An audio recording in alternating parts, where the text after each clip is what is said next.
It's Monday, May 1st, Thursday, May 2nd. Make that Wednesday, May 1st. What calendar am I on today?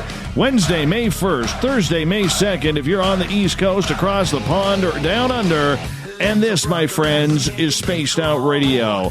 I am your host, Dave Scott, broadcasting to you live from the Great White North on top of the mountains of central British Columbia, right here at SOR headquarters. We welcome you to tonight's show, including Deep Talk Radio and Revolution Radio. If you want to take a listen to our archives, they are free at youtube.com/Spaced Out Radio. Just do me the favor, hit that subscribe button. Our website, currently under construction, is spacedoutradio.com. It'll be up and running for you shortly. Tonight's show is brought to you by the YouTube channel In Suho. Sebastian Martin brings high-quality messages to the masses. Head to our website, click on the In Suho banner, and subscribe today. In the UFO world, one of the biggest conspiracies surrounds a code name called Majestic 12. The theory behind this unproven government UFO project goes back to 1947, where an alleged secret committee of scientists, military leaders, and government officials were brought together by President Harry S. Truman.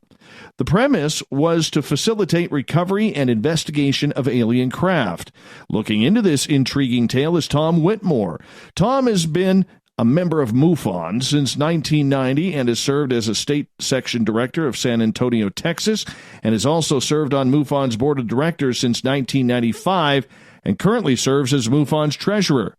But his passion is researching Majestic 12. Then at the bottom of hour number 3, I will bring you the SOR News Wire. Mr. Tom Whitmore, second time we've had you on the show. Always a pleasure to have you on, my friend. How are you? Thank you, Dave. I'm delighted to be here. Looking forward to this. Now, Tom, for a lot of people out there who may not know how you got into the UFO field, why don't you break that down for us so our audience gets to know you a bit? Sure. Well, Dave, I got interested in UFOs in my childhood. I saw a book by Donald Kehoe on a friend of mine's bookshelf, and I started reading Kehoe's books. I've always been interested in history, and I've been reading stacks of books since adolescence. Eventually, I became interested in espionage and intelligence and psychological warfare. So in the 1980s, with Roswell and MJ-12, my interest in UFOs and intelligence and espionage and psychological warfare merged. I was walking down the street one day in San Antonio, Texas, and I saw a UFO magazine in the window, and I bought it and read it, and then I started looking into this, and I found out about MUFON. I joined MUFON, and at that time, MUFON was being run out of Seguin, Texas by Walt Andrus, and I got a copy of the Field Investigator's Manual, passed the Field Investigator's exam, and I was eventually appointed State Section Director. I do have a financial background, and I was asked to join the board in 1994 and 1995 area. And I've been doing this ever since. I got to ask, how do you go from such a white-collar job where you're probably wearing very expensive suits, smoking fine cigars, drinking expensive bottles of scotch, to hunting down UFOs? Well, I didn't advertise it in my conventional career, and no one has ever. I've never been harmed by it, but I didn't advertise it either. And I was discreet, and I guess you could say I had a double life in that respect. What would you have done if, let's just say, one of your colleagues back then would have found out that you were dabbling in UFOs? Could that have been dangerous for your career at that time, Tom? It's possible that it wouldn't have helped, but I would tell the truth. I mean, I would never lie to my employer under any circumstances. But I can tell you a story recently with my current employer. I have to disclose any organizations that I'm on the board of directors of. And I disclosed to the internal audit department that I was a board member of MUFON, and the CFO asked me about it. And the funny thing is, she said, "I love ancient aliens. I'm so interested. Tell me more about it." Oh, nice. So that worked out fine. That went the right way for that one, because that's literally a coin flip. Yeah, and I learned a long time ago, way back in the late 80s and early 90s, to be discreet about it because, there's always that giggle factor. But, I think there's less of it now. And some people criticize these UFO TV shows, but I think it's really, it's gone a long way to get the public on board with this. And I think there's a lot less derision about the UFO field now than there was, say, even 20 years ago.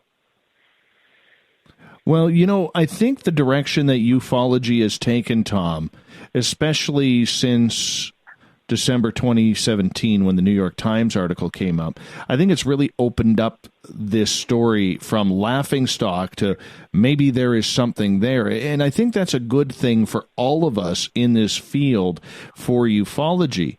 And there are so many stories that have come out with this, with the history. What do you enjoy about the history in, say, the last 70 years of ufology?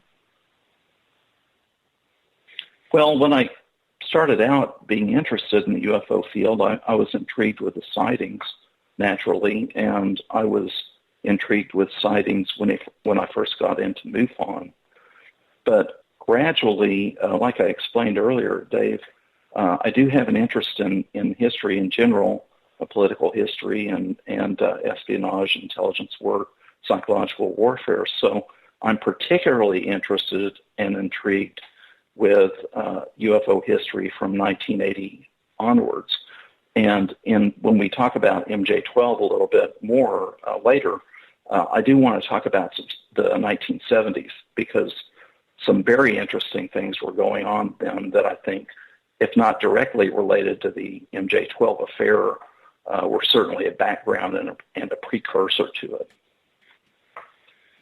Tom, when you got into this and you started looking into the history of everything in ufology, going back to probably the Roswell crash, is there a sighting or an incident that hasn't been very public that has always kind of intrigued you and thought, geez, that one should have got more press?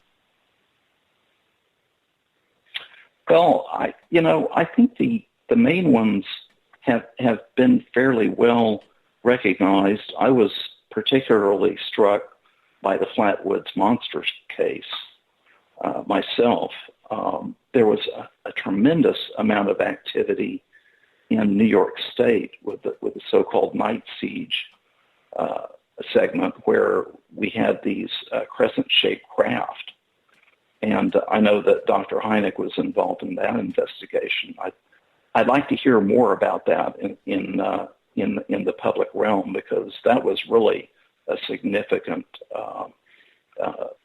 set of and series of sightings. What makes that one so specifically stick out in your mind? It was the quantity, the frequency, and one of the problems, Dave, with the UFO field is you don't know when you're going to see one, you don't know where you're going to see one, you don't know how you're going to see one, but there are certain parts of the country at times that are hot spots. For example, the San Luis Valley in Colorado, the state of Missouri is a hot spot. And during that period of time, I believe it was in the 1980s in New York State, that was definitely a hot spot. I think if you were there at the right time, you had a better chance of maybe seeing something. Is it about aliens? Is it about alien life? Or is it about UFOs? Because today's ufology really seems to be focused on splitting the two in half with unidentified aerial phenomena, since we're not allowed to use UFO anymore, as well as along with people who are having sorts of ET contact. In your mind, is there a real difference? Well, I've got to admit Dave, and I'll be honest with you, I'm an old nuts and bolts kind of guy. But over time, we have evolved, I think, into a greatly expanded idea of what the UFO phenomenon might entail, and that of course includes possibly interdimensional, even time travel, as well as extraterrestrial. And I think that there are aerial phenomena, and I asked Rich Hoffman this. I said, Rich, can you tell me about any aerial phenomena that are unidentified that aren't UFOs? And he gave me some good answers. For example, Earth lights. And I know what he's talking about because I've seen the Marfa lights myself. I've been out to Marfa, Texas, and seen the Marfa lights. Cool. So there is, there are some unidentified aerial phenomena that are not necessarily hard craft like we envision UFOs. But I think the vast majority of sightings that are of concern to anyone, whether it's civilian or military, are hard craft, because I would think that military pilots and civilian pilots, airline pilots, and such people that are up there in the air and in the atmosphere and are seeing atmospheric phenomena are familiar with most everything that goes on. So what's left are the UFOs. Do you think there's little gray men flying them? Well, if they're hard craft, they're either being remotely controlled or they have occupants that are running them. And if we go by the reports of so many abductees, we have, if any of that is true, if any of it is truly factual, we have what are apparently a number of different groups involved here, from the human-looking type entities to the grays and various forms of the grays, and you have some reptilian types and insectoid types. So these are possibilities, and I'm not stating this as fact. I don't know, but these are reports that we receive. Tom, you're an educated man. You are someone who, has taken an interest and made it into, a pseudo career, so to speak, if we want to call it that. Why do you buy all of this? Why do you buy the fact, like when you're talking about different alien species? For a lot of people, they would say, Tom, why would you be wasting your time on all of this? Well, the UFO field, if you have an open mind, and if you're halfway objective and fair about it, is an absolutely fascinating field. It's a mystery. And there's very little that we can be sure about. We in the UFO field know that something's going on, but we don't know what it is really, or where it originates, or why it's occurring, or what the agenda is. We get ideas, again, from, especially reports from abductees. But I think at the very core of it, why I'm interested and why I think so many other people are interested and even passionate about this is because the UFO subject and problem inspires wonder. How real is this? Well, the phenomenon of sightings is definitely real. And the reports from abductees and experiencers, whether they're actually encountering aliens or not, that their experiences and their reports are real. I take it as real. How many reports have you read into where you were like completely mystified that this had happened? And could you detail maybe that report or two that is really stuck in your mind that you've read? Oh gosh, Dave, so much of the UFO phenomenon is is just such a mystery, and so much of it just doesn't make any sense. I recently was at the Edinburgh UFO conference, and I heard Calvin Parker give his account, his story, his experience in Pascagoula, Mississippi.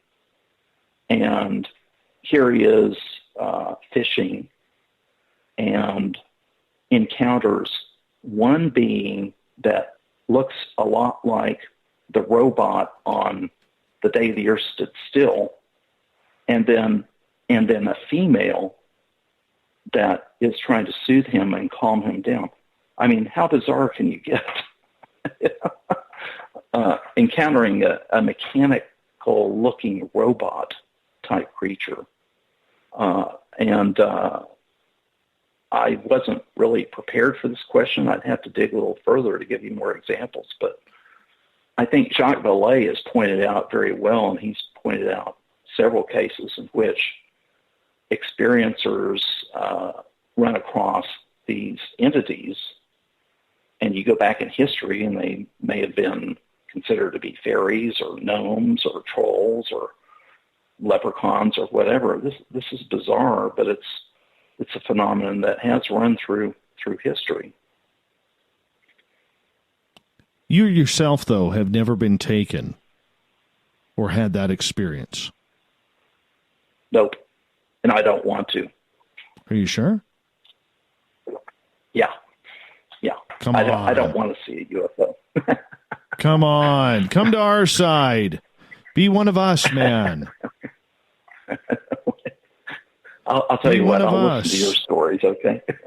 Oh, I'm disappointed, Tom. I'm disappointed.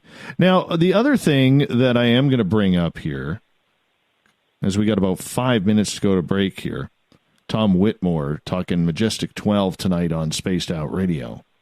Tom, you sent me a picture the other day that you had this fantastic lip blade from about 1980s. You got to bring that mustache back, my friend. You got to bring that mustache back. This is unfair to the public, if you're going to be in the public eye, that you don't have a great high-quality mustache like that anymore. Well, the problem with that, Dave, is when that picture was taken, I was 35 years old. Now I'm 66 years old. It just doesn't fly. Sorry. Well, I understand. Maybe. I know where you're going, but I'm in disagreement with you there. We're going to agree to disagree. Okay, well, I'll tell you what. Maybe I'll grow one out. I'll take a selfie and send it to you, and then I'll shape it off, okay? Sounds perfect. I could accept that. I could totally accept that. But getting back to the UFOs, my friend, as I worry about that mustache now, that's on my mind. Yeah. You being involved with MUFON, you've seen a lot of ups, you've seen a lot of downs, you've seen a lot of politics, you've seen a lot of really cool stories and experiences that have happened throughout that time.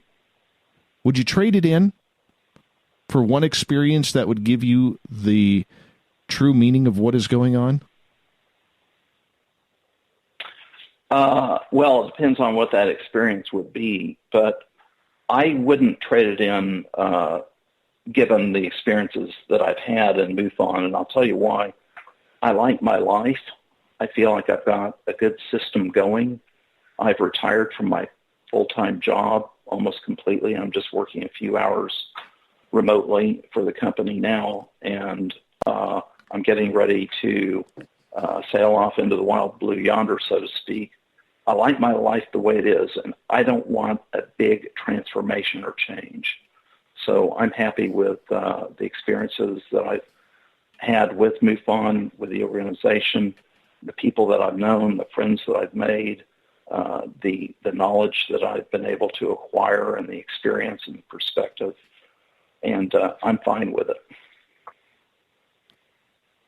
And here I thought you would want that experience, that conclusive close encounters of the third kind experience. I thought you would be that kind of guy. No, but I would like to talk to some people that might be involved in these black projects and get the real truth from that angle. That's what I'm really interested in. And that's where MJ12 comes in. Well, with 2 minutes to go here, how much of that is really going on? You're on the inside of MUFON. You've been in these meetings, and I realize there is certain information you cannot say, and I'm going to respect that. But in a roundabout way, how much of this is really going on, Tom? These black projects that are covering up this entire field? Well, it depends on who you talk to and who you listen to. For example, Richard Doty has gone public in the last couple of years, and he's been talking about his background and some things that he knows. Stephen Greer has done a lot of work. He's done a tremendous amount of work trying to really dig in deep into the so-called deep state and find out what's happening there. I just today listened to an interview that Alejandro Rojas did with oh gosh, now I'm having a senior moment, Eric Davis. And Eric Davis talked quite a bit about how the black projects work.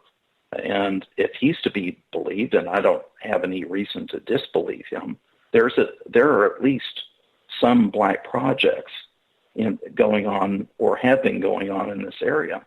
And security is tight. It's extremely tight. It's very hard to get to anybody that's actually in it. Most of the things we hear about are hearsay. You know, they're second and third hand. Now, if you think that the MUFON organization and the MUFON board knows more than the average or the general public knows, that's not really true. We do occasionally have people that relate stories that are extremely interesting, and sometimes in a somewhat intimate setting, and that's interesting. But in terms of having the really hard information about what may be going on within the government and the aerospace industry in these really tightly controlled black projects, I don't think anybody has direct knowledge about that except for the people that are actually involved in it. Tom Whitmore is our guest tonight on Spaced Out Radio. He's with MUFON. But we're getting into Majestic 12. Did it happen? Was it just a UFO conspiracy? We'll get deep into the history right after this on Spaced Out Radio.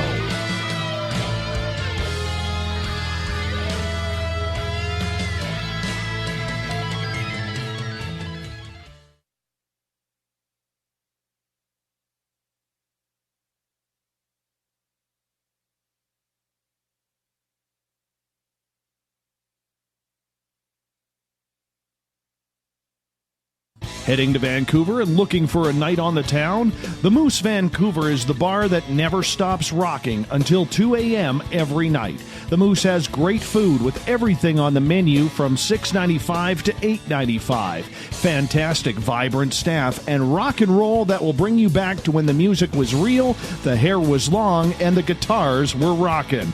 Get your party on at the Moose Vancouver, the official party bar of Spaced Out Radio. Come get spooked at the 4th Annual Forest Moon Paracon in Cedar-Woolley, Washington, Saturday, September 28th. UFOs, ghosts, aliens, Bigfoot. Speakers include Mike Morin and Jason Jordan, R. Keith Andrews, and Dave Scott from Spaced Out Radio, and so much more. There will be workshops and a VIP roundtable. Get early bird tickets now at fmparacon.com.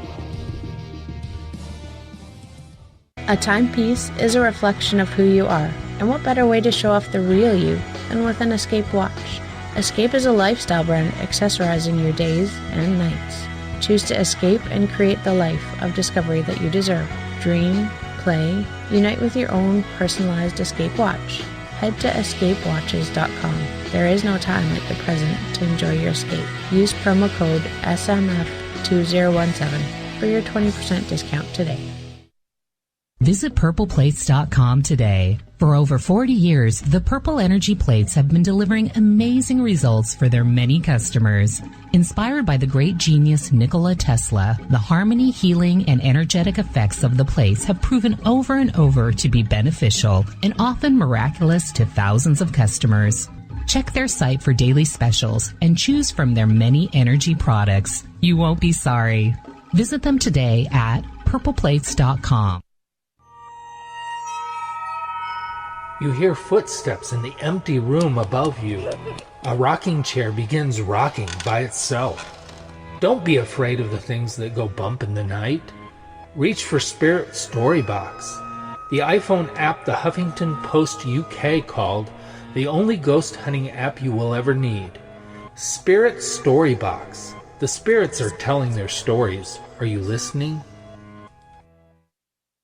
So, you love talk radio? Then you'll love TalkStreamLive.com. TalkStream Live is always on, 24/7, with the best streaming talk shows. Find your favorite talkers and discover some new ones. It's free, readily available online or on mobile with any smartphone or tablet. Finding your favorite talk shows all in one place has gotten a whole lot easier. Just go to TalkStreamLive.com. Be sure to download the free apps from Google Play or the iTunes App Store.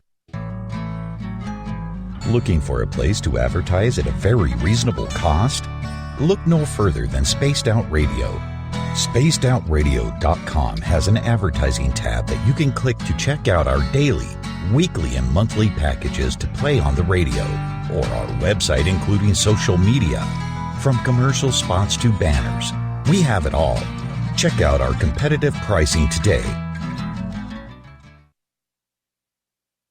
Hello, this is your guitar man, Ron Bumblefoot Thal, and I have to tell you, I love the response I get for Little Brother is Watching from Spaced Out Radio fans. It's amazing how music can inspire and make people think deeper about what's going on in the supernatural world. You can head over to my website, bumblefoot.com, to check out my music, my guitar workshops, my touring, even check out some of the hot sauces that I'm working on. And make sure you keep on listening, because with Spaced Out Radio, you know Little Brother is watching. We're bringing scientific thought to the paranormal. Hi there, this is Spaced Out Radio scientist Chris Cogswell. Join me, Chris Zuger, and Dave Scott the second Wednesday of every month, where we break down the who from the woo when it comes to everything paranormal. We'll investigate and try to bring sensible answers to those straight and sometimes outlandish questions people have. Hey, not everything has an answer, but we'll do our best. Listen in to Reality Paranormal only on Spaced Out Radio.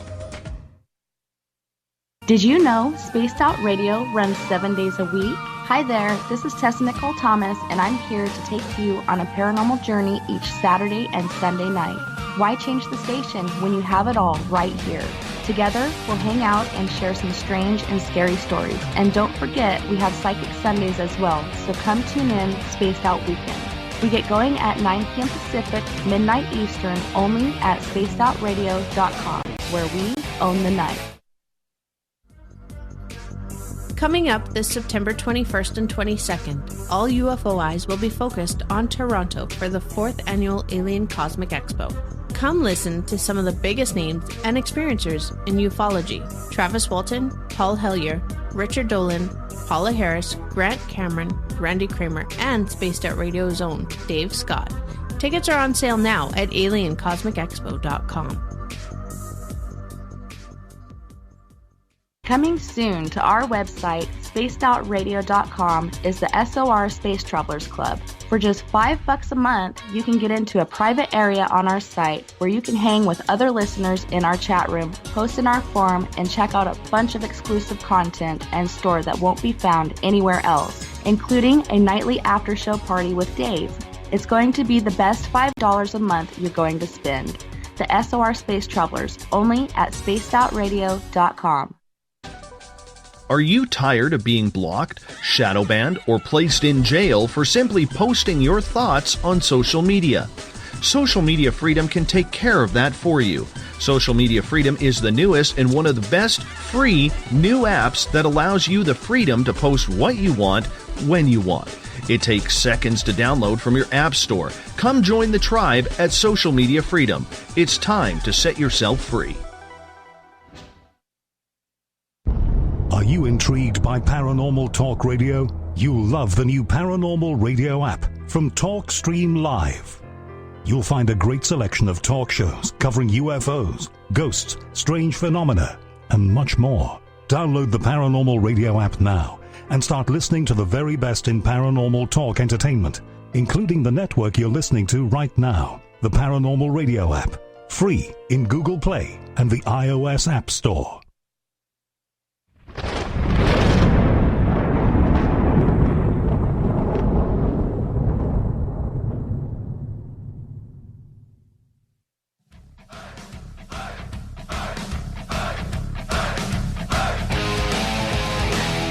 Welcome back to the second half hour of Spaced Out Radio. Tonight, I am your host, Dave Scott, sitting in the captain's chair of SOR headquarters. Glad to have all of you here tonight. Reminder, if you've missed a portion of this show or others, you can always go to our YouTube channel, youtube.com/Spaced Out Radio. Just click on the subscribe button. I would appreciate that. Our website currently under construction. We're building a brand new site for you. It's going to be a lot of fun. I've seen bits and pieces of it. The Gavinator is doing a great job, so make sure you check that out in a couple of weeks. Tonight, we are with Tom Whitmore. He is a researcher. He is part of the MUFON Board of Directors, but his passion is looking into the conspiracy theory of Majestic 12. Tom, welcome back to the show. Thanks, Dave. It's great to be here again. Glad to be here. Take us through the history of Majestic 12.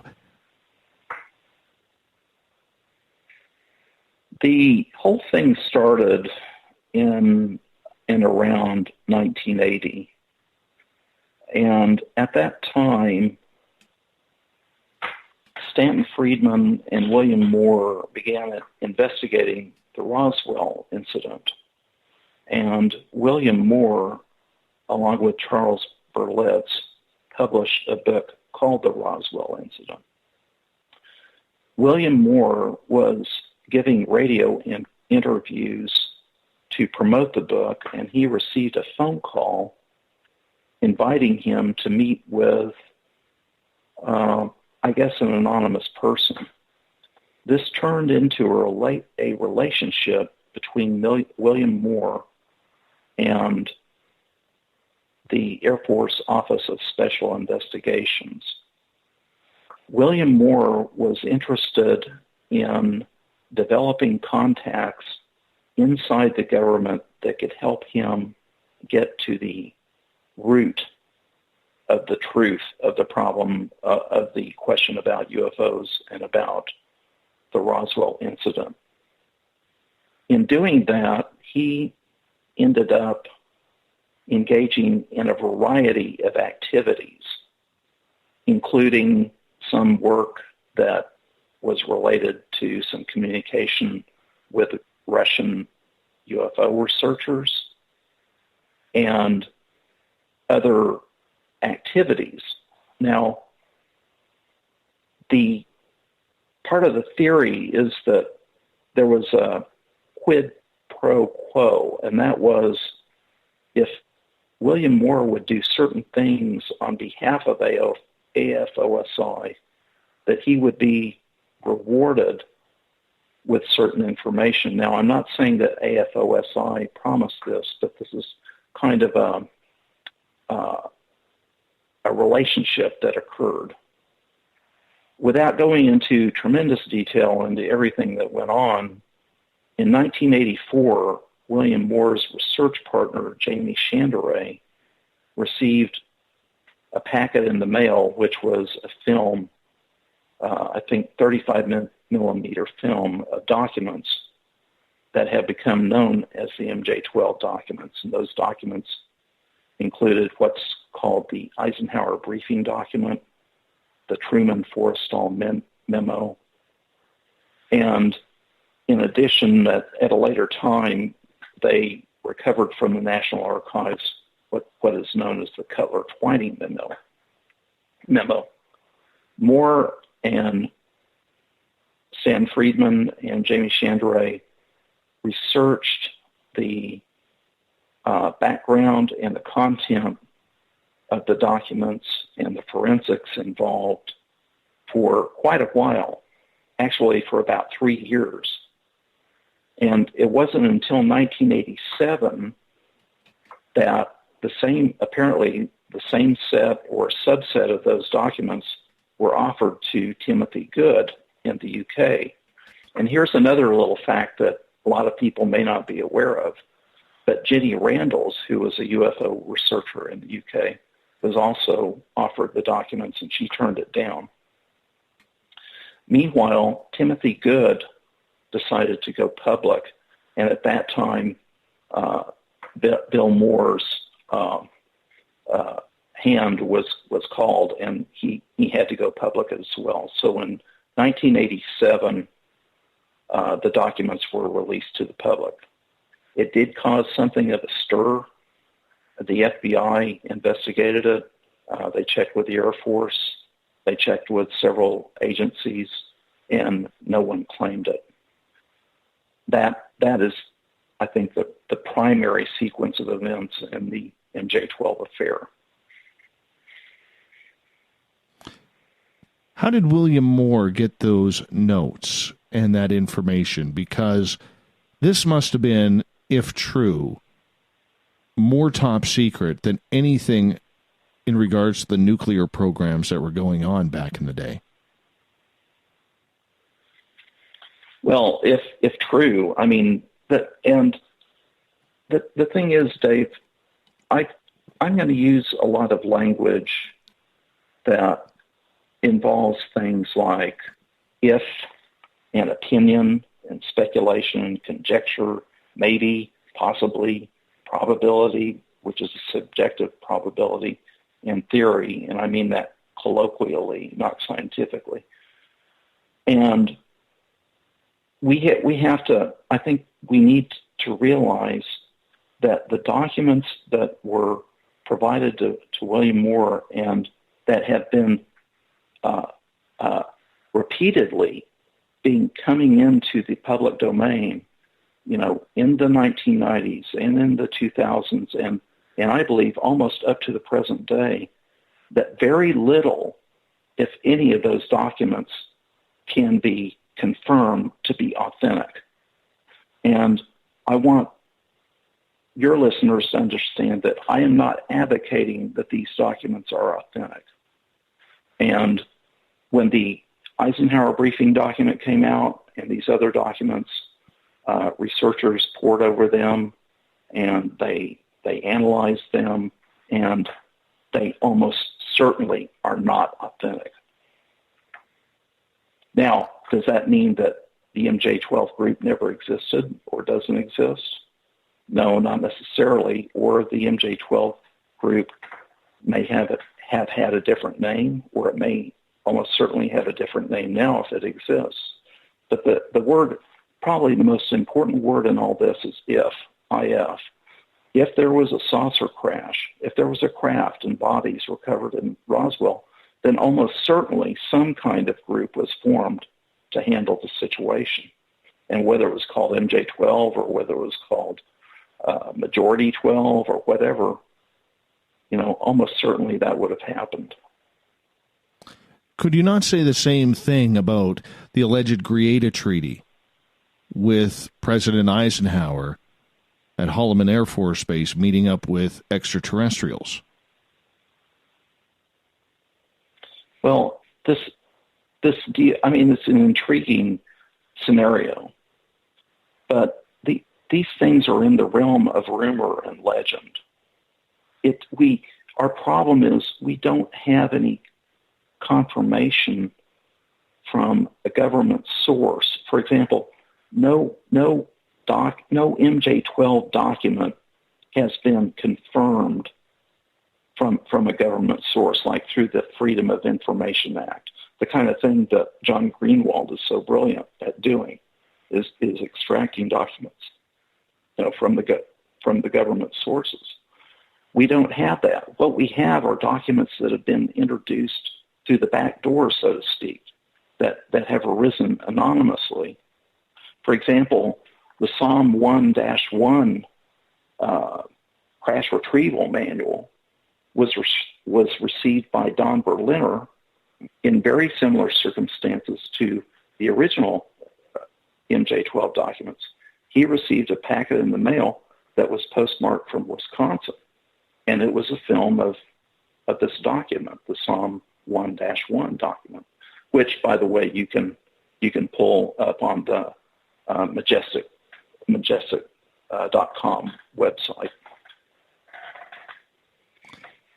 I always found that a little bit interesting because back then we hear about Roswell. We don't hear about the San Augustine crash, which happened on the same day. Stanton Friedman looked very much into that and was a believer in that crash site as well. The theory regarding that is that the vehicle that crashed in Roswell collided with another space vehicle somewhere over New Mexico, either because of a strong radar or because of the storms that were going on allegedly that night before. And there's a lot that goes into that. And there's a lot of information that kind of just seems one-sided. We always seem to focus on Roswell, but we forget about this other incident. Is that because we want to keep the focus on one situation rather than breaking it down to others? And is that all part of the master plan by groups like this MJ-12, if it existed, to try and quell the amount of stories that are out there? Well, there has been a great deal of confusion about the location of the crash or crashes. And we've heard lots of different versions over the years. And even in the so-called Eisenhower briefing document, the mileage that's stated of the location of the crash from Roswell is probably not correct. Now, Richard Doty, who has a reputation with Air Force Office of Special Investigations in the 1980s, he has gone public especially over the last couple of years. And Richard Doty has stated that there were two saucers.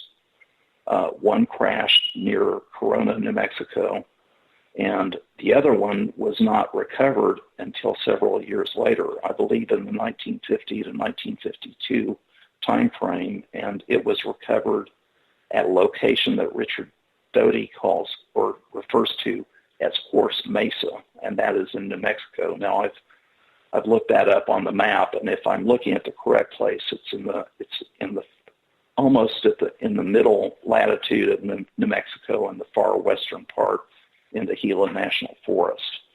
And Richard Doty has stated that that saucer was recovered much later.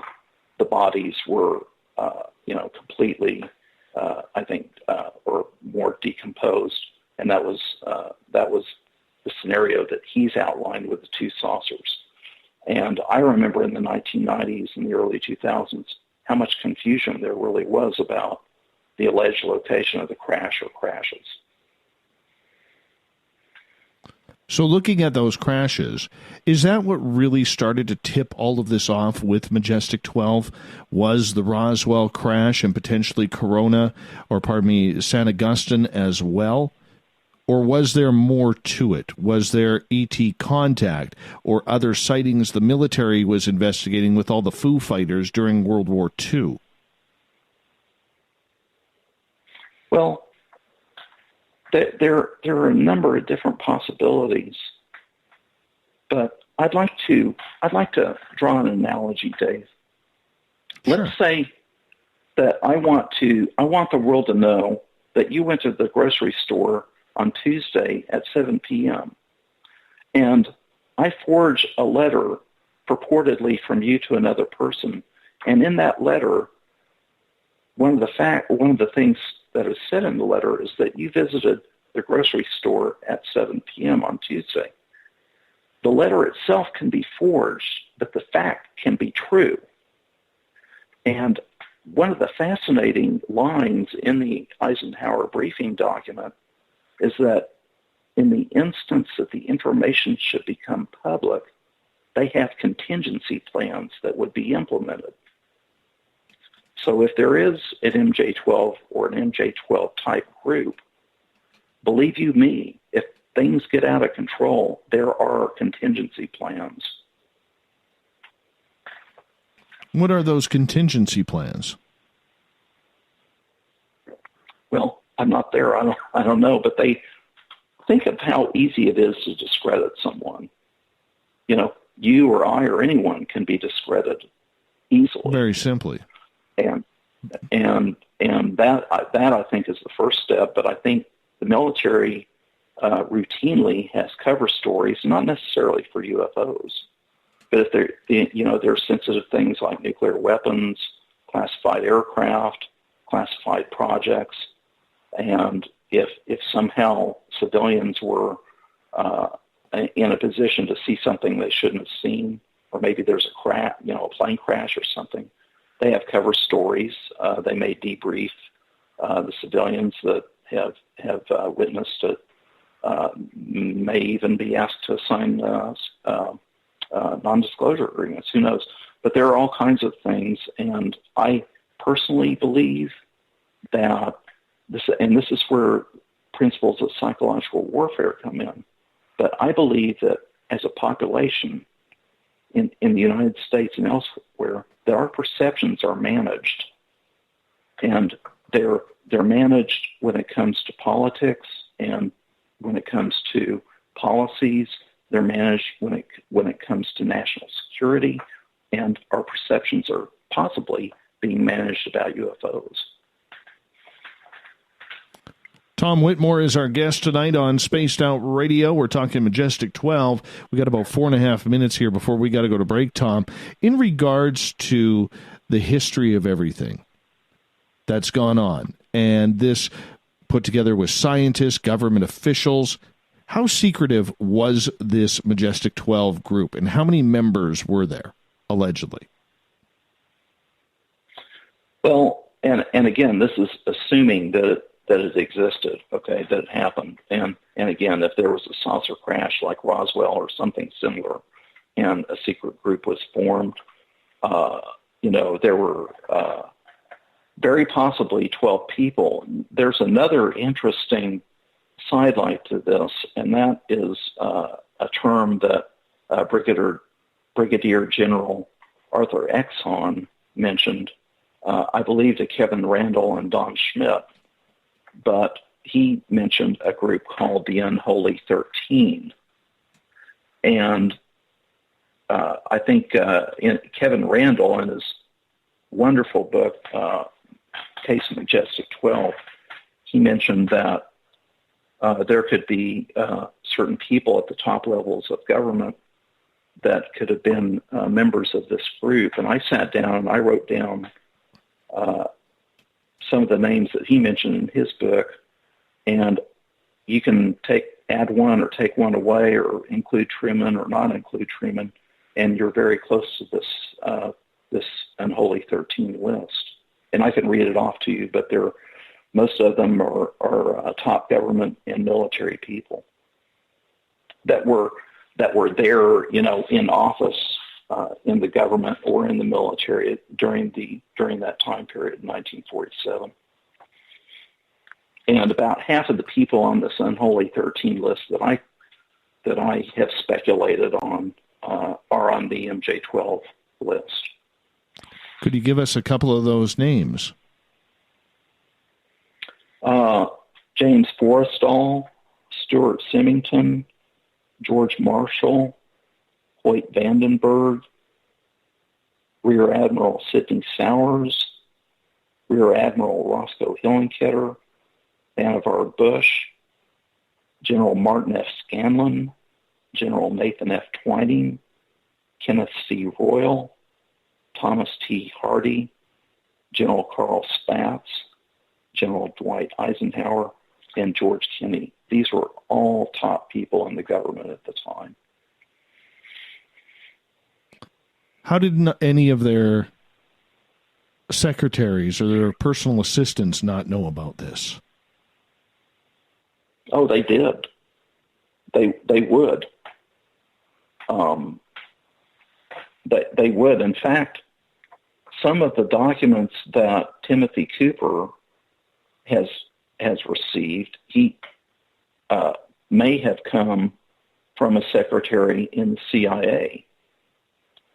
So, yes, they would definitely be aware of that. But people in those positions, these are people in government positions that are dealing with very, very high level national security matters.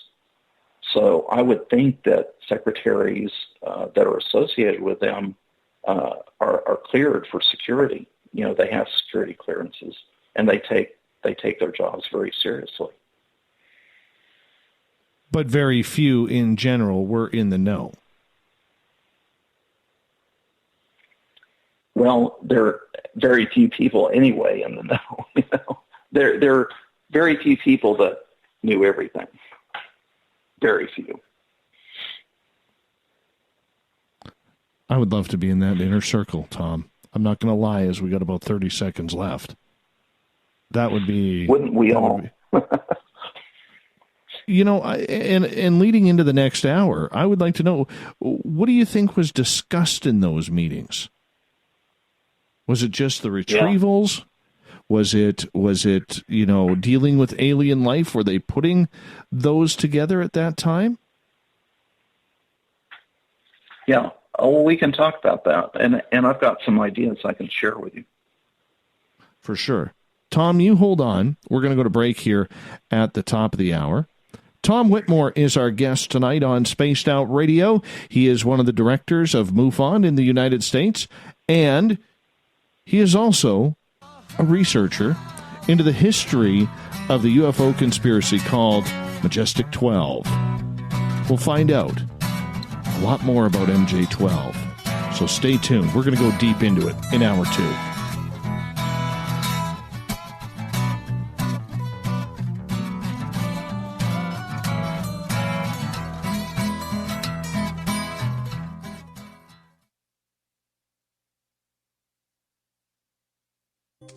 We're bringing scientific thought to the paranormal. Hi there, this is Spaced Out Radio scientist Chris Cogswell. Join me, Chris Zuger, and Dave Scott the second Wednesday of every month, where we break down the who from the woo when it comes to everything paranormal. We'll investigate and try to bring sensible answers to those straight and sometimes outlandish questions people have. Hey, not everything has an answer, but we'll do our best. Listen in to Reality Paranormal only on Spaced Out Radio. Coming soon to our website, spacedoutradio.com, is the SOR Space Travelers Club. For just $5 a month, you can get into a private area on our site where you can hang with other listeners in our chat room, post in our forum, and check out a bunch of exclusive content and store that won't be found anywhere else, including a nightly after-show party with Dave. It's going to be the best $5 a month you're going to spend. The SOR Space Travelers, only at spacedoutradio.com. Are you intrigued by Paranormal Talk Radio? You'll love the new Paranormal Radio app from TalkStream Live. You'll find a great selection of talk shows covering love UFOs, talk radio. ghosts. Then you'll love TalkStreamLive.com. TalkStream Live is always on, 24/7, with the best streaming talk shows. Find your favorite talkers and discover some new ones. It's free, readily available online or on mobile with any smartphone or tablet. Finding your favorite talk shows all in one place has gotten a whole lot easier. Just go to TalkStreamLive.com. Be sure to download the free apps from Google Play or the iTunes App Store. Get your horns up with me on Spaced Out Radio. This is Ron Bumblefoot Thal. Come tune in to SOR where you can hear me rock out with Little Brother Is Watching, the official theme song of Spaced Out Radio. And then come on over to bumblefoot.com where you can find out about my tour schedule, my music, and everything else. Bumblefoot.com keeps you up to date on what I'm doing and the best way to stay in touch with my music and music camps. Sign up for my newsletter at bumblefoot.com and remember, Little Brother Is Watching. Looking for the stories of the strange and weird that you will find hard to find anywhere else? Check out the SOR Newswire on our website. Our writers, led by Captain Shirk, are scouring the world for the oddest and most bizarre stories we can find. Everything from weird crime to suspenseful and paranormal. We're working hard for you to bring you the most intriguing news of your day. Check out the SOR Newswire at spacedoutradio.com today. Coming up this September 21st and 22nd, all UFO eyes will be focused on Toronto for the 4th Annual Alien Cosmic Expo. Come listen to some of the biggest names and experiencers in ufology. Travis Walton, Paul Hellyer, Richard Dolan, Paula Harris, Grant Cameron, Randy Kramer, and Spaced Out Radio's own Dave Scott. Tickets are on sale now at aliencosmicexpo.com. The freedom to post what you want, when you want. That's the social media freedom you need. Social Media Freedom is the free app in your app store. No need to worry about going to jail or being shadow banned any longer. It's the freedom to say what you feel. The freedom to know Big Brother isn't watching. It's the way social media is supposed to be. Social Media Freedom. It's time to set yourself free. Download from your app store today.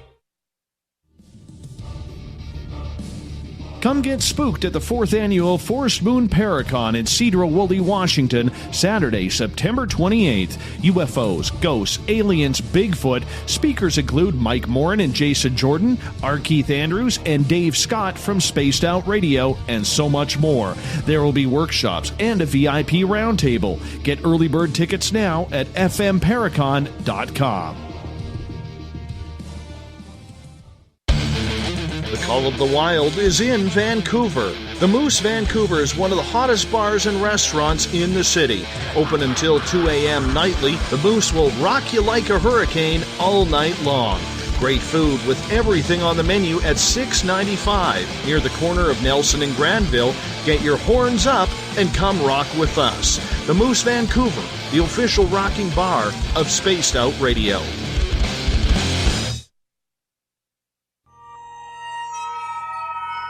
You hear footsteps in the empty room above you. A rocking chair begins rocking by itself. Don't be afraid of the things that go bump in the night. Reach for Spirit Storybox, the iPhone app the Huffington Post UK called the only ghost hunting app you will ever need. Spirit Storybox. The spirits are telling their stories. Are you listening? Looking for a place to advertise at a very reasonable cost? Look no further than Spaced Out Radio. SpacedOutRadio.com has an advertising tab that you can click to check out our daily, weekly, and monthly packages to play on the radio, or our website including social media. From commercial spots to banners, we have it all. Check out our competitive pricing today. On the first Tuesday of every month, I encourage you to come along for a journey with me, Geraldine Orozco, on The Spiritual You. Together, we will take a look at how to access the highest expression of yourself and change your life. Consciousness, ET contact, health, and wellness, we can talk about it all. So come along for a spiritual ride with me, Geraldine Orozco, on The Spiritual You, only on Spaced Out Radio. Did you know Spaced Out Radio runs 7 days a week? Hi there, this is Tessa Nicole Thomas, and I'm here to take you on a paranormal journey each Saturday and Sunday night. Why change the station when you have it all right here? Together, we'll hang out and share some strange and scary stories. And don't forget, we have Psychic Sundays as well, so come tune in Spaced Out Weekend. We get going at 9 p.m. Pacific, midnight Eastern, only at spacedoutradio.com, where we own the night. Hello, this is your guitar man, Ron Bumblefoot Thaw, and I have to tell you, I love the response I get for Little Brother is Watching from Spaced Out Radio fans. It's amazing how music can inspire and make people think deeper about what's going on in the supernatural world. You can head over to my website, bumblefoot.com, to check out my music, my guitar workshops, my touring, even check out some of the hot sauces that I'm working on. And make sure you keep on listening, because with Spaced Out Radio, you know Little Brother is watching. Visit purpleplates.com today. For over 40 years, the Purple Energy Plates have been delivering amazing results for their many customers. Inspired by the great genius Nikola Tesla, the harmony, healing, and energetic effects of the plates have proven over and over to be beneficial and often miraculous to thousands of customers. Check their site for daily specials and choose from their many energy products. You won't be sorry. Visit them today at purpleplates.com. You're listening to Spaced Out Radio with Dave Scott. Follow Dave on Twitter at Spaced Out Radio. and on Facebook, Spaced Out Radio Show. Welcome back to hour number 2 of Spaced Out Radio. Tonight, I am your host, Dave Scott. Thank you so much for joining us. Tomorrow night on the show, Sabrina Scott joins us, no relation, to talk about witchcraft and spells. 9:06 Pacific, 12:06 a.m. Eastern at spacedoutradio.com. Hi to everyone listening in on KDUN AM 1030 in Reedsport, Oregon, KZFX 93.7 FM in Ridgecrest, California, WQEE 99.1 FM in Newnan, Georgia, and UPRN 107.7 FM in New Orleans. On the digital side, hi to everyone listening in on Revolution Radio and Deep Talk Radio. Remember, all of our archives are free for you at youtube.com/Spaced Out Radio. Just do me the favor, hit that subscribe button. The Desert Clam has set the password for tonight in the SOR Space Travelers Club. Consinity. Consinity is your password. Make sure you use it wisely, Space Travelers, as the Clam sets the password each and every night, right here on the mighty SOR. Our website is spacedoutradio.com, currently under construction, and it's going to look pretty good when it comes out. I've seen snippets, and we're about 10, 12 days away from that launching. Talked to the Gavinator about it today, and it's looking good. Looking real good. So we'll get that going as soon as we possibly can. Tonight we are talking about Majestic 12. UFO conspiracy or UFO truth? Talking about it is MUFON Board of Directors member Tom Whitmore, who's with us tonight. Tom, welcome back to the show. Thanks, Dave. I'm really enjoying it tonight. Now, right before the break, my friend, we were talking about some of the organizations involved with this project. How many people were actually in the know of this? Now, we heard you mention a lot of the names from Eisenhower to Forrestal, some very big names in the military at that time under Harry S. Truman, who was president. Their staffers would have known. But you couldn't have had a lot of people to let this subject get out to the public, so to speak. They barely covered up Roswell with the hot air balloon testing, which not many people bought. There were people saying that they were threatened in the community. So they had to do something in order to keep the lips tight on this. How did they do that, in your opinion? Through compartmentation. Everything is compartmentalized. And, you know, you might have this oversight MJ12 type committee, but the work is parsed out in such a way that people don't communicate with each other about what they're doing.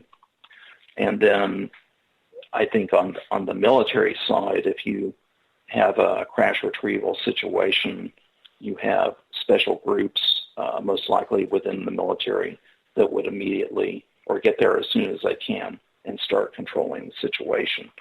And, you know, the interesting thing, Dave, is if you study the history of the Manhattan Project, when General Groves started to use Robert Oppenheimer in the project, General Groves wanted strict compartmentation of the work. And Dr. Oppenheimer and the other scientists objected strenuously, because these scientists in academia and elsewhere were used to operating in a colloquium. I'm sorry, I can't pronounce that very well.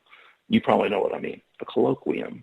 And they would all get in a big room and they would share ideas, they'd share problems, they'd help each other figure things out.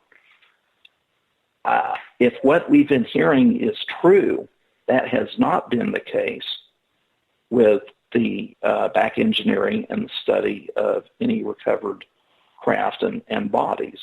This has been strictly compartmented. You could be working, and it's not just UFOs. I mean, it's like this in highly classified, you know, even black type programs. You could be working next to a person in the next room, and you don't discuss your work. And it's very possible that has really slowed things down. I think one of the reasons why they were able to develop the atomic bomb so quickly was they were operating in this open environment within the secret location of Los Alamos. So with that, did they believe that they were looking after aliens or looking after strange craft that might have been something left over from the German Nazis of the time or the Russians? Well, here's an interesting scenario that Nick Redfern has written about, and his first book, there are two books. The first one was called Body Snatchers in the Desert, and the second book was The Roswell Conspiracy. And the scenario is this. You may have heard about the Japanese Fugo balloons that were sent over from Japan, and one actually exploded and killed an unfortunate girl, I believe.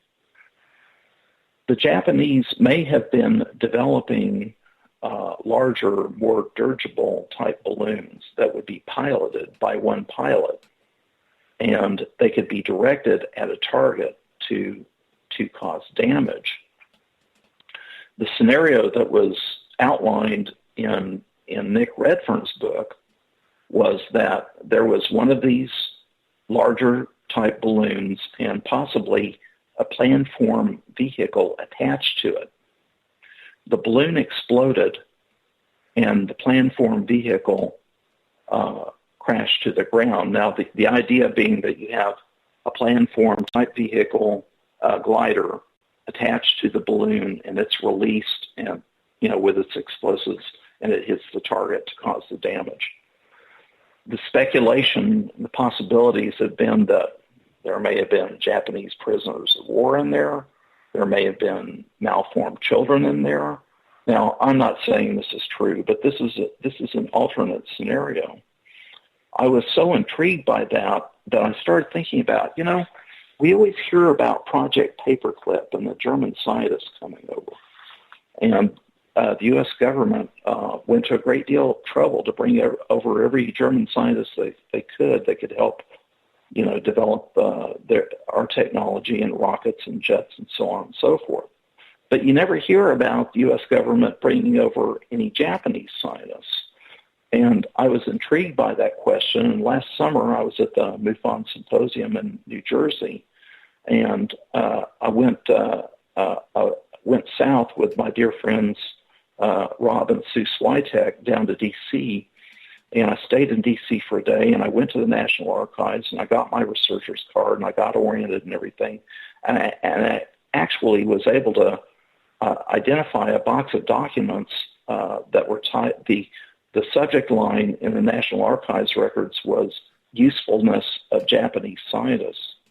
And I went through the box, and there was a fair amount of effort made in Japan to find out how far they had gotten with their nuclear program.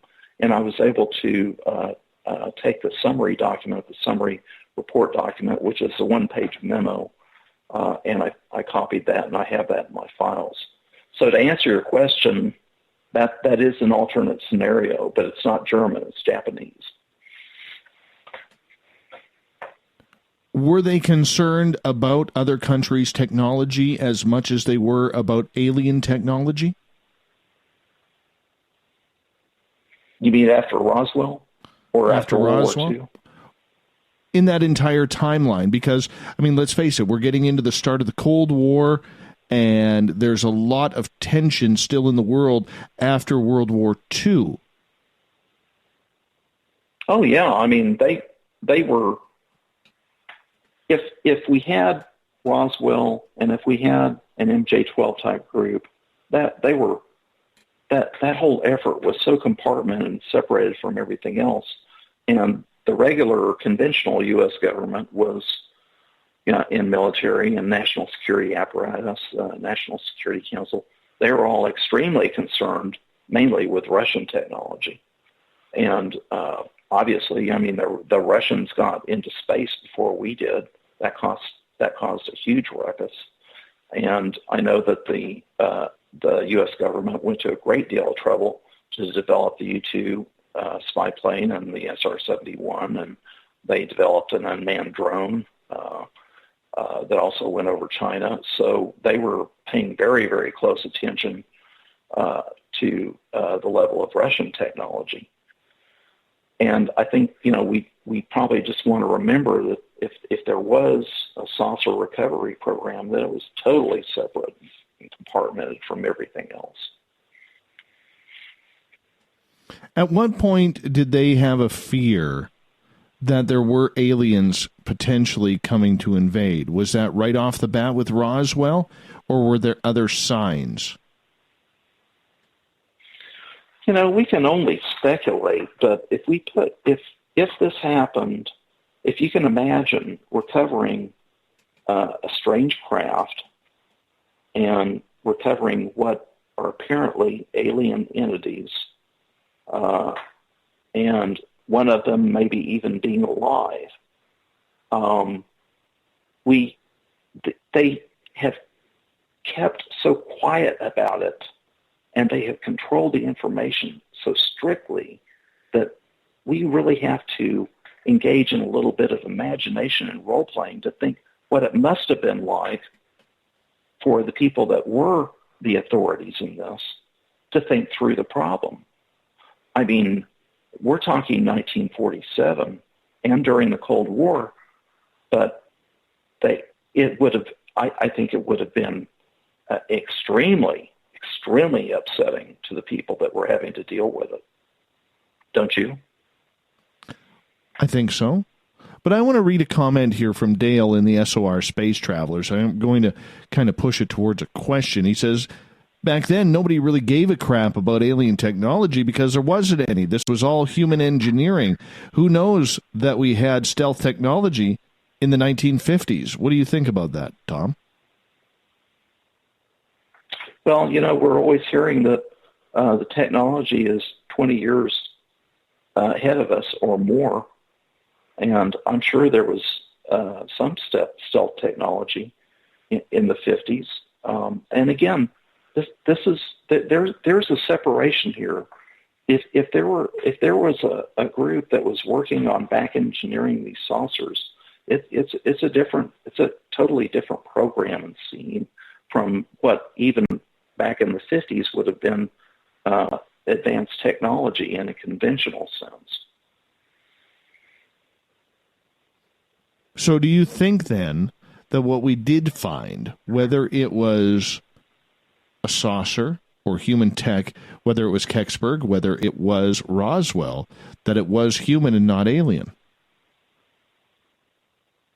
It's possible. Again, you know, with the Japanese balloon scenario, if there's any truth to that at all, I mean, it could be some kind of a man-made thing, and the operation would have been so controversial and so embarrassing, and would have caused so many problems that a tight lid of security was clamped on that. So it is, and I try to remember anything is possible in this area, and it could have been human, but if it was something very, very sensitive that they didn't want out.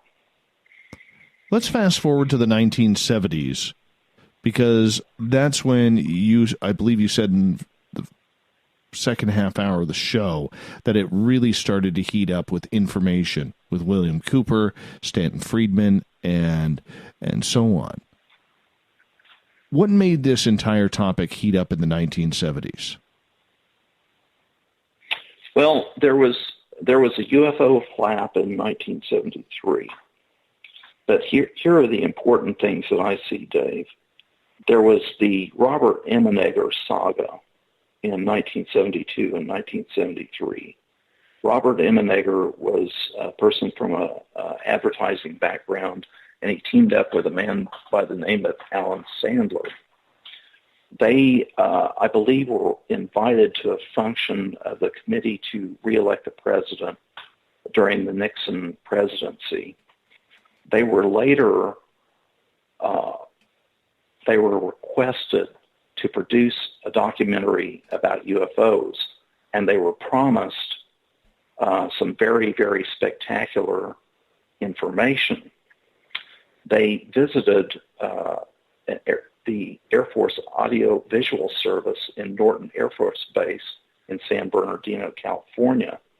A man by the name of Paul Shartle was the audio-visual director. And Emenager and his partner were promised a film of a landing of a UFO at Holloman Air Force Base and possibly other gun camera films. Well, Emenager and his partner went up to Washington, and they received a very frosty reception until they explained that they were being requested to do this by the President of the United States. Well, to make a long story short, the film was never the film never came through. It was withdrawn, and this has happened more than once in UFO history. But Emenager produced this.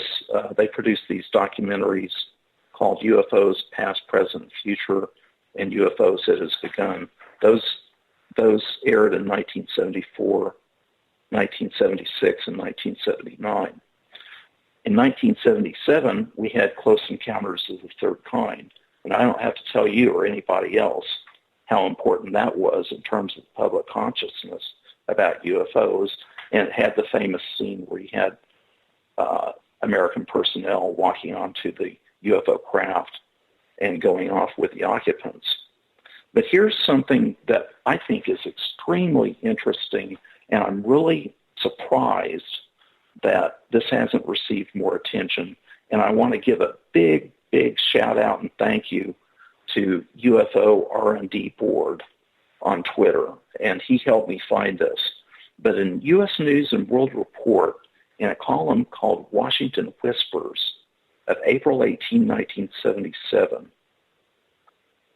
I want to read this very brief thing to you.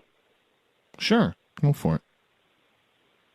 Before the year is out, now this is in U.S. News and World Report, in print, before the year is out, the government, perhaps the president, is expected to make what are described as, quote, unsettling disclosures about UFOs, unidentified flying objects.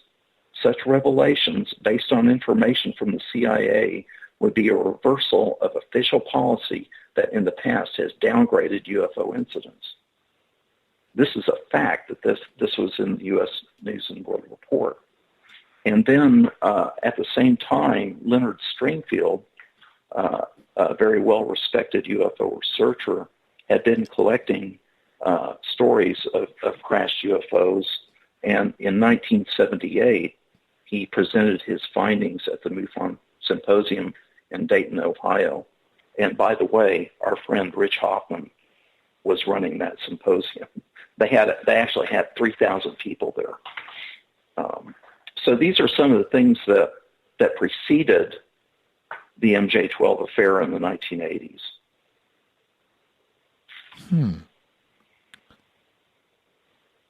What makes it so popular today? Why is this theory still around?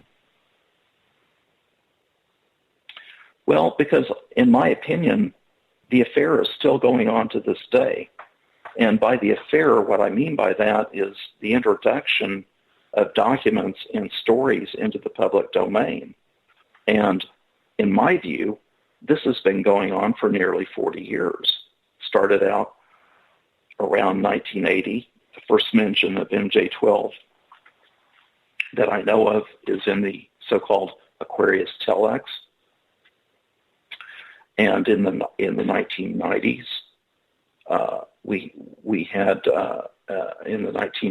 we had the Timothy Cooper documents.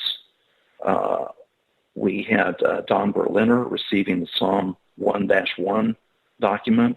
We had the alien autopsy film. The Marilyn Monroe document surfaced.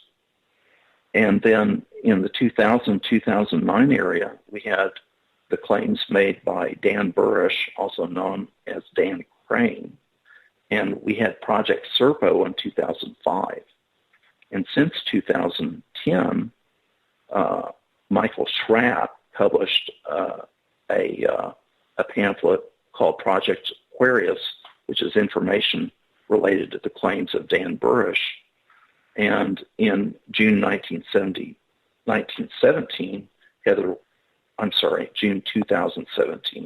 Heather Wade with Midnight in the Desert podcast had received this so-called ultra top secret MJ-12 briefing document. And then we also have TTSA. Now, the connection I make there with the MJ-12 affair is Hal Puthoff. And Hal Puthoff was a member of the Aviary. He was possibly known under the moniker of Owl. So we have things that have been going on since 1980 up to almost the present day. You bring up the Aviary, which is a very, very secretive group. We know a couple of members. We believe that, as you mentioned, Hal Puthoff. We believe Jim Semivan is in there, John Alexander, to name a few. What is this group's role in the cover-up of UFOs and maybe any sort of ET contact? I don't think they've had a role on the cover-up. I think they've, if anything, they've had a role in trying to bring information into the public domain. And it's not like a committee that sits in one room together and they all get together, and work things out. It's more of a loose group of people that are associated. Some of them may be in close communication.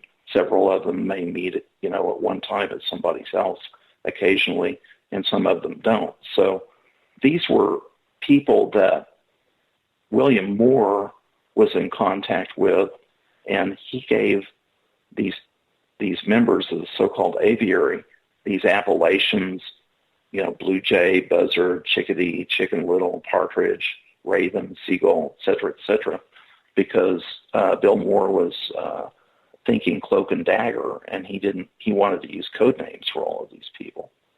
And most of them are quite well known today. My friend, we only got about 30 seconds before we got to go to break. A lot of people say the Aviary group is one that you don't want to cross. Would you agree with that? Well, I'll admit I've had some very brief email-type contacts with several members of the so-called Aviary, and I am trying to be very careful. I'll say that. Well, we can continue that right after the break here. Tom Whitmore is our guest tonight on Spaced Out Radio. We're talking MJ-12, the cover-up. Did it happen? And in Hour 3, we'll find out his response to the United States Navy and the Pentagon and the UFO files that they are now collecting. We'll be back with more Spaced Out Radio right after this.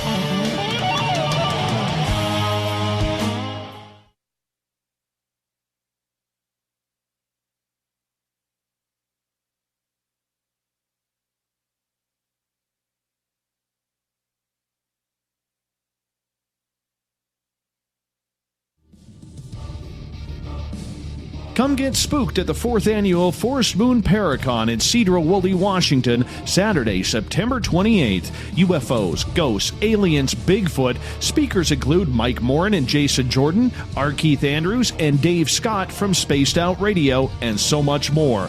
There will be workshops and a VIP roundtable. Get early bird tickets now at fmparacon.com. Did you know Spaced Out Radio runs 7 days a week? Hi there, this is Tessa Nicole Thomas, and I'm here to take you on a paranormal journey each Saturday and Sunday night. Why change the station when you have it all right here? Together, we'll hang out and share some strange and scary stories. And don't forget, we have Psychic Sundays as well, so come tune in Spaced Out Weekend. We get going at 9 p.m. Pacific, midnight Eastern, only at spacedoutradio.com, where we own the night. Coming up this September 21st and 22nd, all UFO eyes will be focused on Toronto for the 4th Annual Alien Cosmic Expo. Come listen to some of the biggest names and experiencers in ufology. Travis Walton, Paul Hellyer, Richard Dolan, Paula Harris, Grant Cameron, Randy Kramer, and Spaced Out Radio's own Dave Scott. Tickets are on sale now at aliencosmicexpo.com. Are you intrigued by Paranormal Talk Radio? You'll love the new Paranormal Radio app from TalkStream Live. You'll find a great selection of talk shows covering UFOs, ghosts, strange phenomena, and much more. Download the Paranormal Radio app now and start listening to the very best in paranormal talk entertainment, including the network you're listening to right now, the Paranormal Radio app, free in Google Play and the iOS App Store. Hello, this is your guitar man, Ron Bumblefoot Thal, and I have to tell you, I love the response I get for Little Brother is Watching from Spaced Out Radio fans. It's amazing how music can inspire and make people think deeper about what's going on in the supernatural world. You can head over to my website, bumblefoot.com, to check out my music, my guitar workshops, my touring, even check out some of the hot sauces that I'm working on. And make sure you keep on listening, because with Spaced Out Radio, you know Little Brother is watching. We're bringing scientific thought to the paranormal. Hi there, this is Spaced Out Radio scientist Chris Cogswell. Join me, Chris Zuger, and Dave Scott the second Wednesday of every month, where we break down the who from the woo when it comes to everything paranormal. We'll investigate and try to bring sensible answers to those straight and sometimes outlandish questions people have. Hey, not everything has an answer, but we'll do our best. Listen in to Reality Paranormal only on Spaced Out Radio.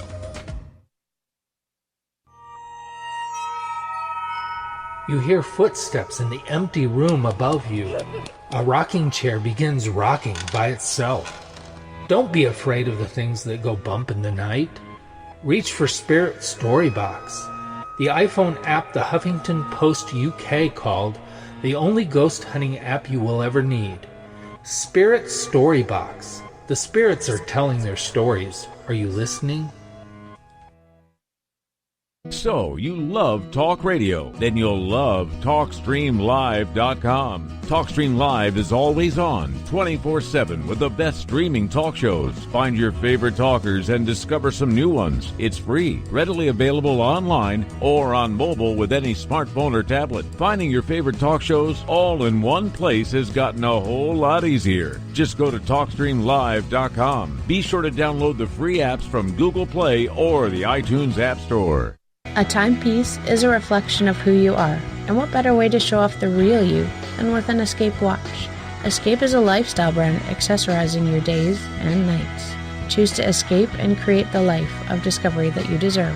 Dream, play, unite with your own personalized Escape watch. Head to escapewatches.com. There is no time like the present to enjoy your escape. Use promo code SMF2017 for your 20% discount today. Are you tired of being blocked, shadow banned, or placed in jail for simply posting your thoughts on social media? Social Media Freedom can take care of that for you. Social Media Freedom is the newest and one of the best free new apps that allows you the freedom to post what you want, when you want. It takes seconds to download from your app store. Come join the tribe at Social Media Freedom. It's time to set yourself free. Looking for a place to advertise at a very reasonable cost? Look no further than Spaced Out Radio. SpacedOutRadio.com has an advertising tab that you can click to check out our daily, weekly, and monthly packages to play on the radio, or our website including social media. From commercial spots to banners, we have it all. Check out our competitive pricing today. Visit purpleplates.com today. For over 40 years, the Purple Energy Plates have been delivering amazing results for their many customers. Inspired by the great genius Nikola Tesla, the harmony, healing, and energetic effects of the plates have proven over and over to be beneficial and often miraculous to thousands of customers. Check their site for daily specials and choose from their many energy products. You won't be sorry. Visit them today at purpleplates.com. Coming soon to our website, spacedoutradio.com, is the SOR Space Travelers Club. For just $5 a month, you can get into a private area on our site where you can hang with other listeners in our chat room, post in our forum, and check out a bunch of exclusive content and store that won't be found anywhere else, including a nightly after-show party with Dave. It's going to be the best $5 a month you're going to spend. The SOR Space Travelers, only at spacedoutradio.com. Heading to Vancouver and looking for a night on the town? The Moose Vancouver is the bar that never stops rocking until 2 a.m. every night. The Moose has great food with everything on the menu from $6.95 to $8.95. Fantastic, vibrant staff and rock and roll that will bring you back to when the music was real, the hair was long, and the guitars were rocking. Get your party on at the Moose Vancouver, the official party bar of Spaced Out Radio.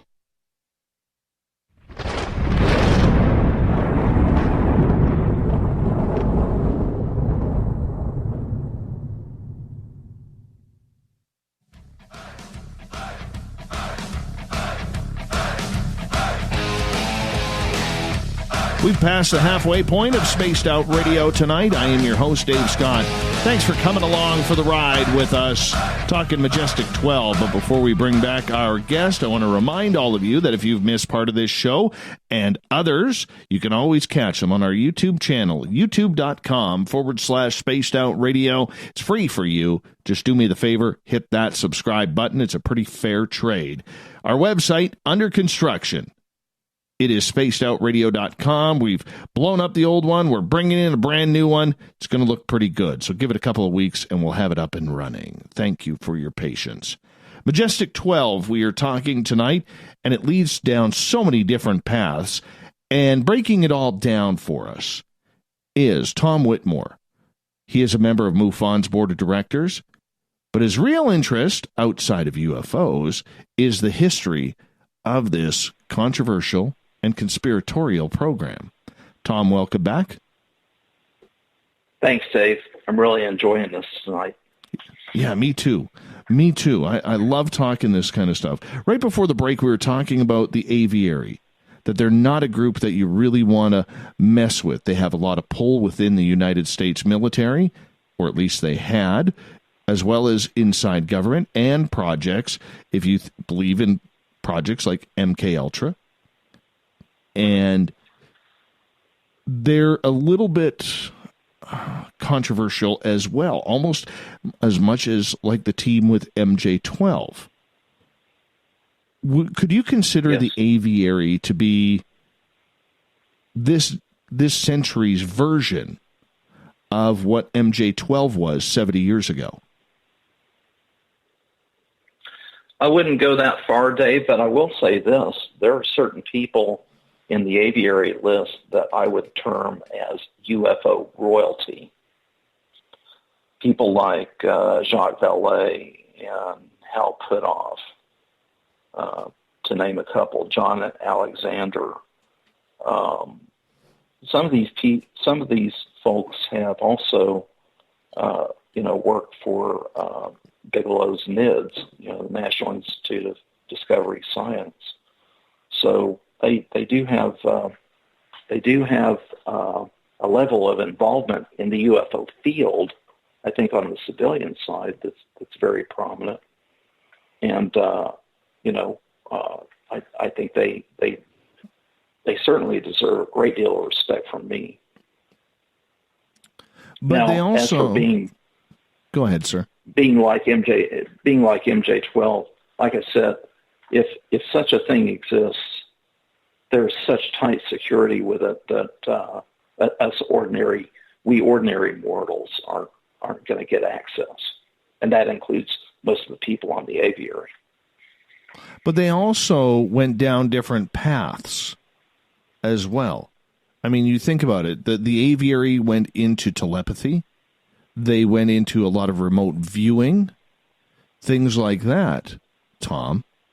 Not just UFOs, but they kind of went down that consciousness road that also a lot of the claims, like John Alexander said on this show a couple of years ago, that were happening at Skinwalker Ranch. A lot of what they were studying there was tested out at Skinwalker. And John stated on this show that he believed that everything we had learned or that had been out in public actually did happen there, but the public wasn't buying it. What's your thoughts on that? Well, I think they did come across some very amazing things there, and assuming everything that we've been told about Skinwalker is true, it is truly anomalous, and it's truly puzzling. I don't know what more to say about it than that, because the kinds of events that occurred really ran all the way across the board. They seem to run all the way across the board of paranormal activity and UFO-related activity. Is it all tied to one? Do you believe it is? Well, that's the current thinking right now, that it's all tied together, that it's all connected. I don't know. It's interesting, because back in the 50s and 60s, the nuts and bolts UFO types didn't want to have anything to do with paranormal phenomena. And that went on even into the 90s. But I think that things have gradually changed. There has been more of a focus on consciousness and on the what I would term as non-material aspects of the phenomenon. And it's possible that we can make real progress by going in that direction, finding out more, exploring more in the so-called non-material aspects of the phenomenon. But still, MJ12, if it exists or if something like it exists, is related to the recovery of hard craft and possibly entities and bodies. Now, that's not to say that there may not be some kind of telepathic component to it. In other words, telepathic communication with the entities that are involved. So you're getting into the extrasensory perception aspects of the phenomenon that way. So would it be more fair to say that MJ12 is what the ATIP or OSAP program is today that Luis Elizondo used to run?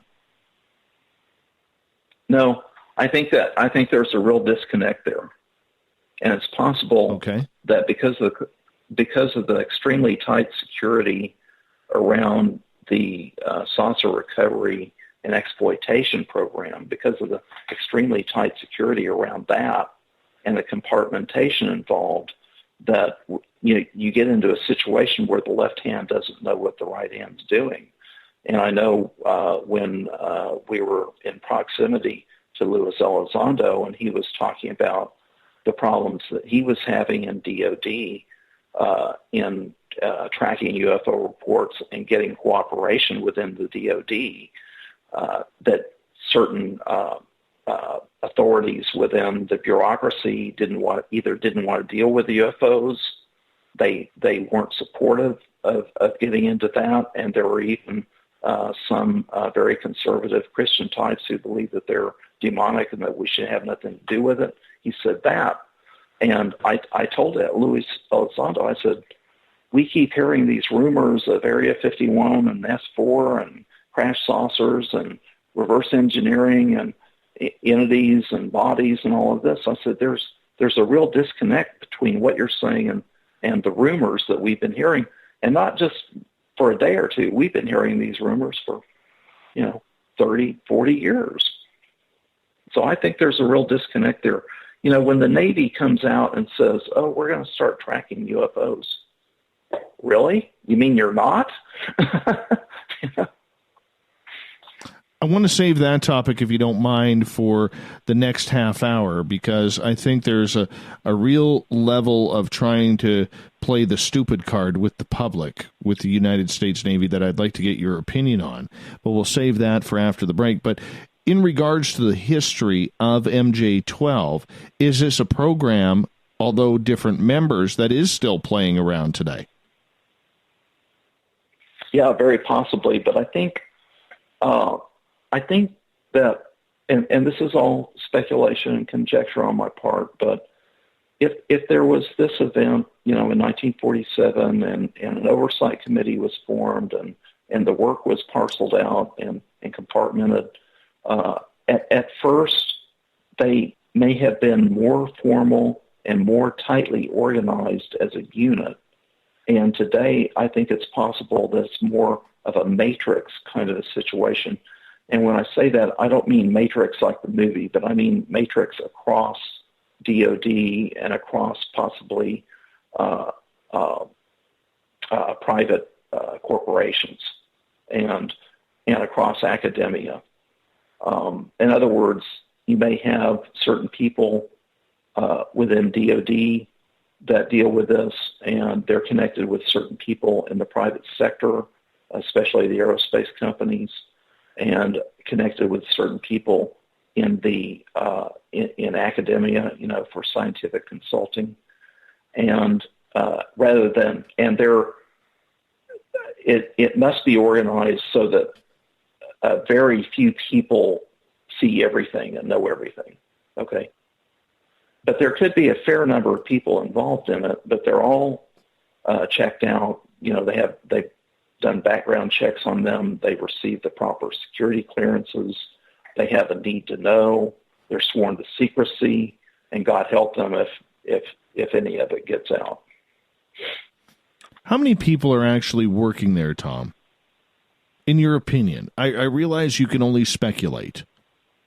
But whether it's MJ-12 or any of these private groups, whether it's in the separate military forces, the DIA, the DOD, CIA, FBI, NSA, any type of alphabet group out there, is this much larger than what we actually think is going on? Depends on who you talk to. Sometimes, we hear rumors that there's really quite a bit going on. And then, like I said, I heard this interview with Eric Davis, just listened to it today. And he's claiming it's been a very small program and that it was underfunded. And that they actually gave up on it in 1989 because they hadn't been making enough progress and related to all this separation of duties and people not being able to talk to each other and compare notes and help each other with problems to make progress. So I just really can't speculate on that, but I think, I will say this. I think over time, bureaucracies and groups learn how to deal with certain projects and programs, and they become more efficient. And I think they probably start out with more people, and over time, as they learn and they become more efficient, they probably are able to use fewer people. So I would think maybe that the program is somewhat smaller now than it was, say, in the 50s. Tom Whitmore is our guest tonight on Spaced Out Radio. We're talking MJ-12 and everything to do with ufology today. Tom, there's a lot of talk about disclosure potentially happening in 2020. And as we look towards that potential of happening, which I do not believe is going to happen, I think there's too much to lose, too many secrets to come out that maybe the public doesn't want to hear or isn't ready to hear. Throughout the last 72 years that you've looked upon all of this and the people that were involved with it, are you surprised that the whistleblowers that have come out haven't been taken very seriously in the public eye? Or are you more surprised that more people haven't come out about this subject to announce that we are not alone?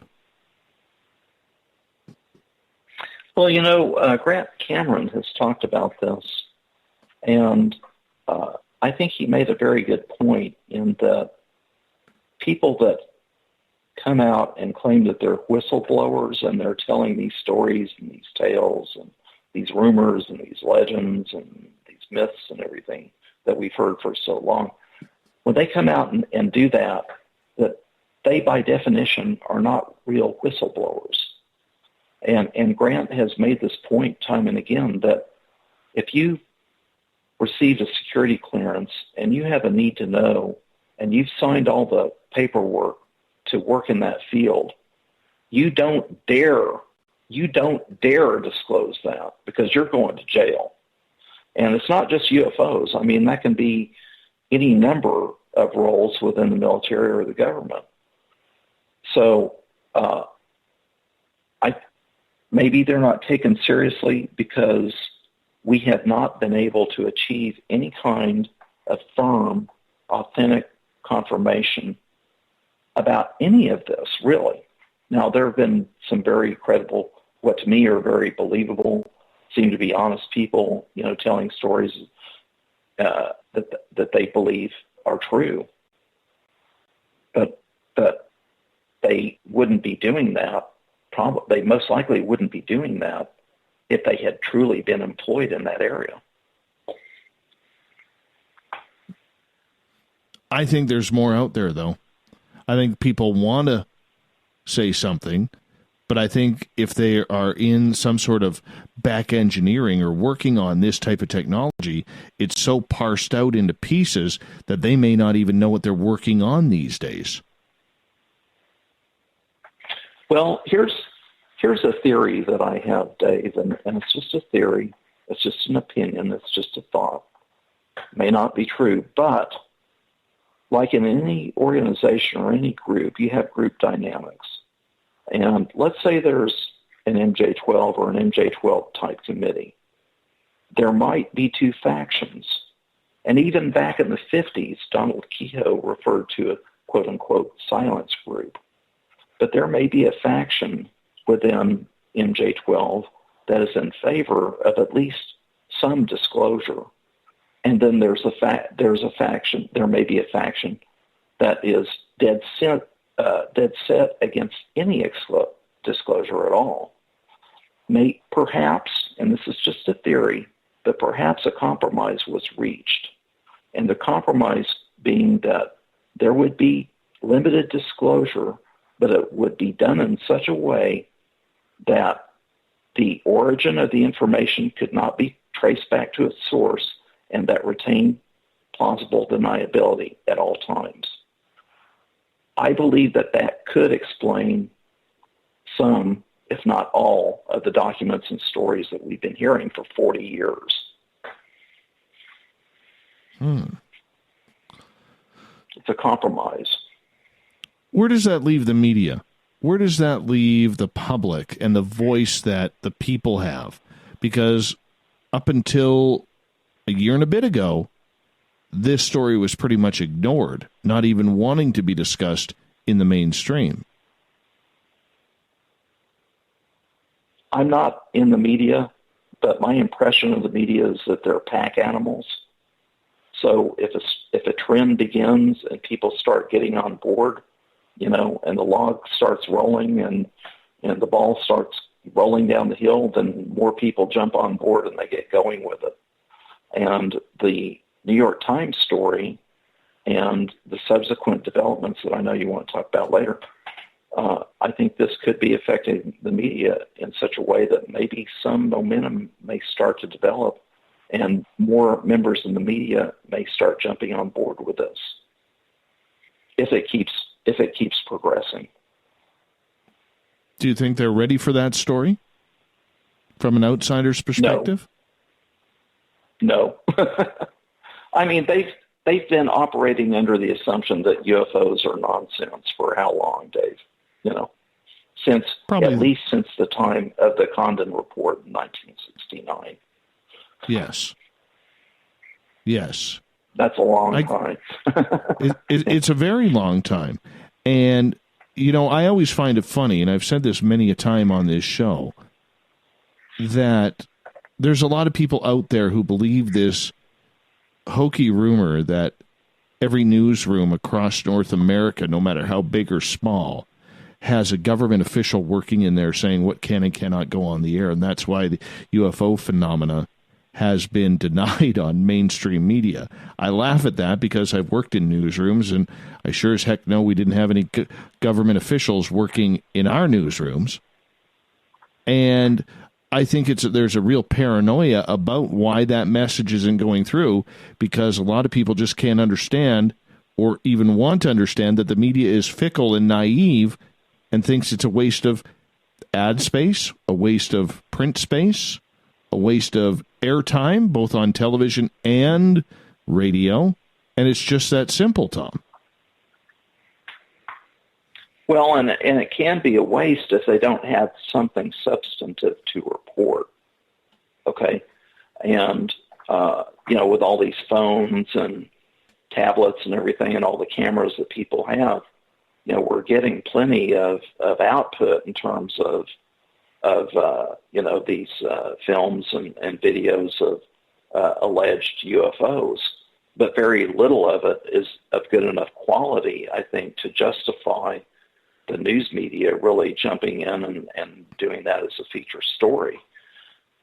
They may at some point, some of them may at some point reach a point where they go out looking for good UFO stories, and that might be a change. Well, I don't know. I don't know if they're ready for that. I don't know if they're ready to take this seriously. I really don't. At least the friends that I have in the business aren't. And now that Tucker Carlson's not using a bow tie anymore, and he's gone to the straight tie, I don't know if we could trust him on that either. Yeah, I guess the world has changed, huh? Totally. No, I mean, correct. they take. I think they ultimately take their cues from the New York Times and the Washington Post and some of the other, the CNNs and the Fox News and all of that. And if they start turning more in that direction, I think we may see some trickle down there. On that note, Tom, I'm going to get you to hold on here because we're going to go to break at the top of the hour. Tom Whitmore is our guest tonight on Spaced Out Radio. We're talking Majestic 12, UFOs, the secrecy behind them. And coming up, what is Tom's thoughts on the United States Navy announcing they're now keeping all of these UFO reports? Wow, should we be surprised? More with Tom Whitmore from MUFON right after this on Spaced Out Radio.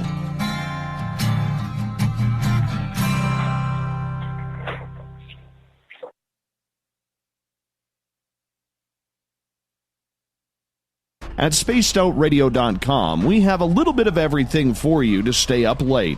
So while you're there, check out our SOR Newswire, where our team brings you stories of the weird and strange to the WTF from around the globe. News on Bigfoot, UFOs, paranormal, Darwinian-type crime tales. It's the stories that the mainstream media usually won't touch. Well, we got them all on the SOR Newswire, only at spacedoutradio.com. Come hang out with Spaced Out Radio, where we own the night. This is Carl. You can follow Dave on Twitter at Spaced Out Radio, and during the show, use the hashtag Spaced Out Radio to chat with us live. On Instagram, at Dave Scott SOR. On Facebook, give our page a like, Spaced Out Radio Show. SOR archives are free on YouTube at Spaced Out Radio. Come join us, or I will come join you. See you at your window.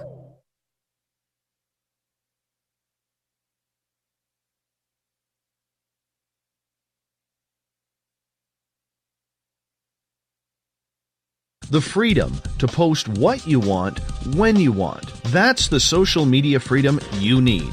Social media freedom is the free app in your app store. No need to worry about going to jail or being shadow banned any longer. It's the freedom to say what you feel. The freedom to know Big Brother isn't watching. It's the way social media is supposed to be. Social media freedom. It's time to set yourself free. Download from your app store today.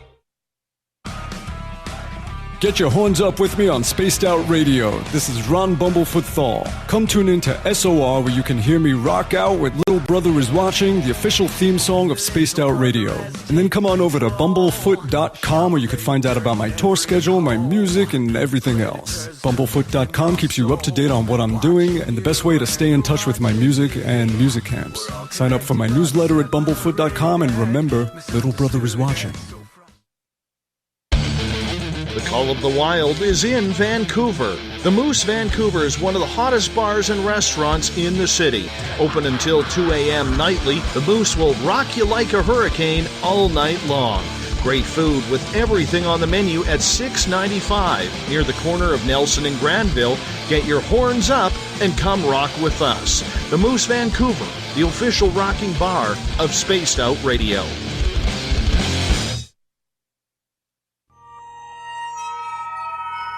You hear footsteps in the empty room above you. A rocking chair begins rocking by itself. Don't be afraid of the things that go bump in the night. Reach for Spirit Storybox, the iPhone app the Huffington Post UK called the only ghost hunting app you will ever need. Spirit Storybox. The spirits are telling their stories. Are you listening?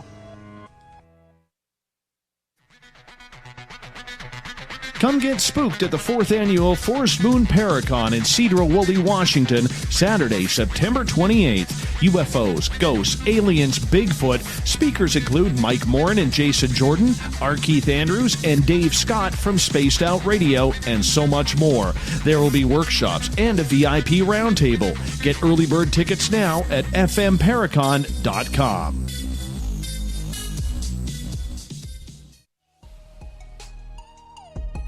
Canada's largest UFO conference is ready to roll in Toronto this September 21st and 22nd at the Alien Cosmic Expo. This year is about the experience.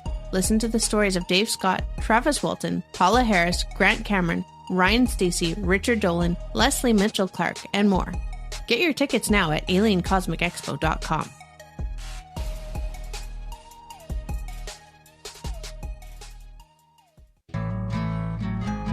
Looking for a place to advertise at a very reasonable cost? Look no further than Spaced Out Radio. SpacedOutRadio.com has an advertising tab that you can click to check out our daily, weekly, and monthly packages to play on the radio, or our website including social media. From commercial spots to banners, we have it all. Check out our competitive pricing today. Heading to Vancouver and looking for a night on the town? The Moose Vancouver is the bar that never stops rocking until 2 a.m. every night. The Moose has great food with everything on the menu from $6.95 to $8.95. Fantastic, vibrant staff and rock and roll that will bring you back to when the music was real, the hair was long, and the guitars were rocking. Get your party on at the Moose Vancouver, the official party bar of Spaced Out Radio. Looking for the stories of the strange and weird that you will find hard to find anywhere else? Check out the SOR Newswire on our website. Our writers, led by Captain Shirk, are scouring the world for the oddest and most bizarre stories we can find. Everything from weird crime to suspenseful and paranormal. We're working hard for you to bring you the most intriguing news of your day. Check out the SOR Newswire at spacedoutradio.com today. So, you love talk radio? Then you'll love TalkStreamLive.com. TalkStream Live is always on, 24/7 with the best streaming talk shows. Find your favorite talkers and discover some new ones. It's free, readily available online or on mobile with any smartphone or tablet. Finding your favorite talk shows all in one place has gotten a whole lot easier. Just go to TalkStreamLive.com. Be sure to download the free apps from Google Play or the iTunes App Store. We are getting ready to relaunch the SOR Space Travelers Club at spacedoutradio.com. For $5 a month, you can join us for a plethora of features found nowhere else. Hang out in a private chat room during the show and after party. You can check out some exclusive content and a store specifically for you, as well as a private listener forum where you can post your thoughts, stories, and pictures. The SOR Space Travelers Club, coming soon to spacedoutradio.com. Find your escape where time has no limits. It's about living today and cherishing the heritage of yesterday. A spirit of adventure for what is new, with the nostalgia of the past. Your timepiece is a reflection of who you are. Life surrounded by beauty from the world around us to the soul within. EscapeWatches.com. There is no time like the present to enjoy your escape. Use promo code SMF2017 for your 20% discount today. On the first Tuesday of every month, I encourage you to come along for a journey with me, Geraldine Orozco, on The Spiritual You. Together, we will take a look at how to access the highest expression of yourself and change your life. Consciousness, ET contact, health, and wellness, we can talk about it all. So come along for a spiritual ride with me, Geraldine Orozco, on The Spiritual You, only on Spaced Out Radio.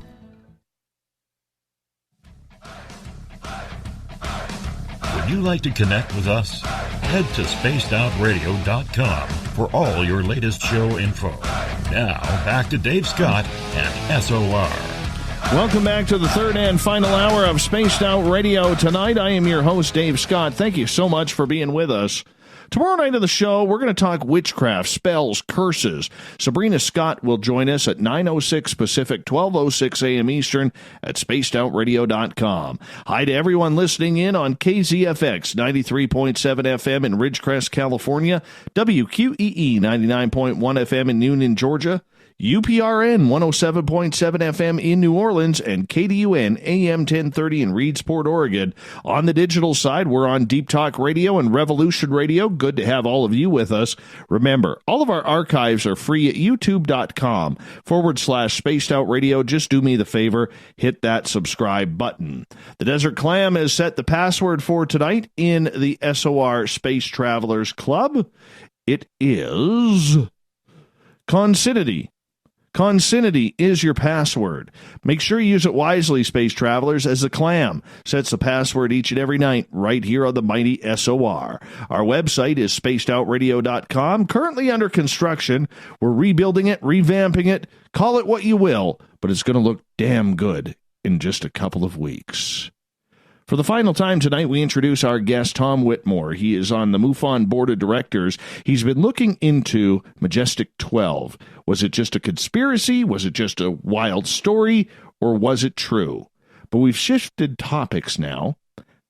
And last week, the United States Navy announced that they were now looking heavily into UFOs at the request of their pilots and crew members who have had strange encounters while on the ocean. This also comes on the heels of the Pentagon allegedly admitting that they released the gimbal film, the Tic Tac and Go Fast videos to the public. What's going on here, Tom? What's going on? I think you could make an argument that Luis Elizondo and Chris Mellon in TTSA, possibly some other people that are involved that have been involved in lobbying Congress, perhaps they're making some headway. And it does, I would think, make a difference if congressmen, congresspeople, senators, whatever, start communicating with DOD about this subject. Whereas before, DOD could just ignore the problem. Now they have senators and congressmen possibly communicating with them, looking into it. So maybe DOD is listening now. I think some headway is being made. Small headway for sure, but some headway. But for a military branch like the United States Navy to come out and announce that they originally were throwing out all of these reports because they didn't know what to do with them, allegedly. But now, at the behest of their pilots and crew out on the oceans, they are now going to be keeping these for review and study. Should we buy that as the public? Not necessarily.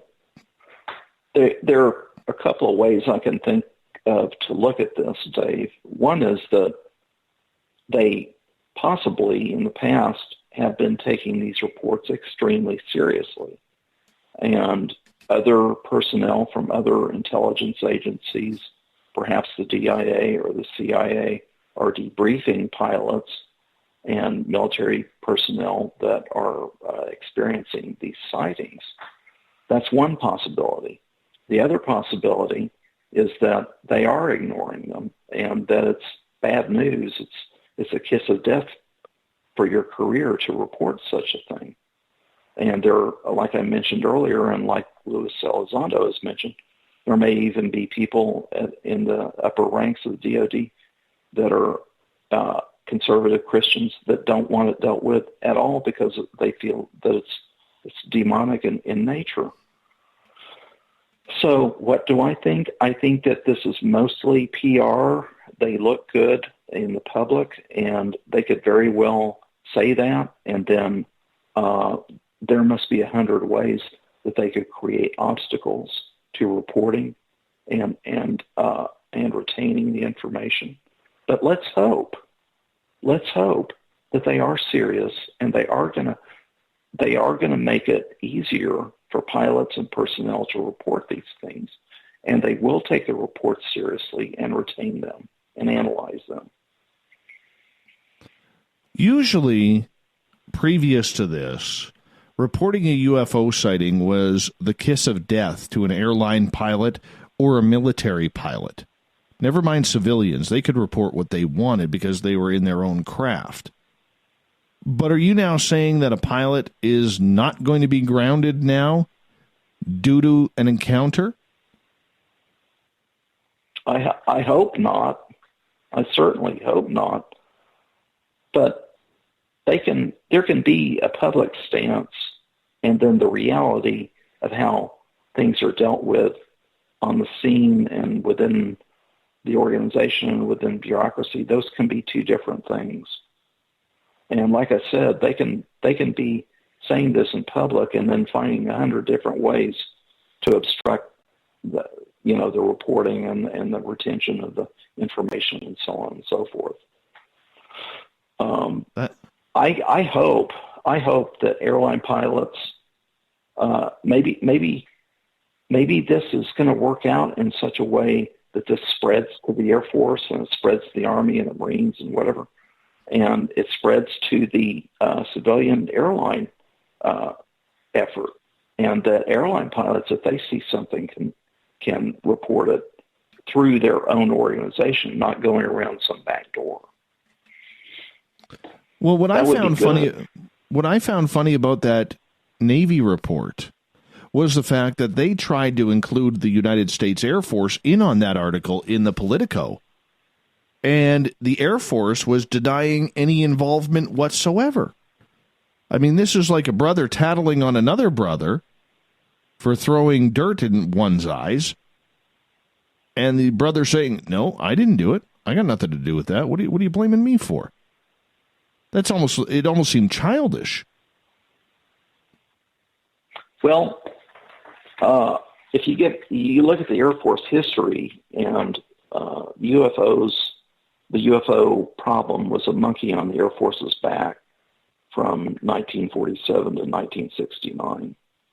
And they got out of the business, and perhaps that created a long-term cultural trend within the Air Force of, we don't want nothing to do with UFOs publicly, okay?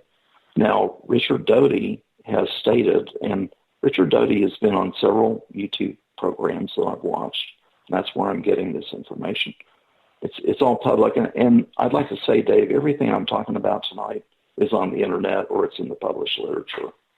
But Richard Doty has said that if there are UFO sightings on Air Force bases or near Air Force bases, Air Force Office of Special Investigations investigates it.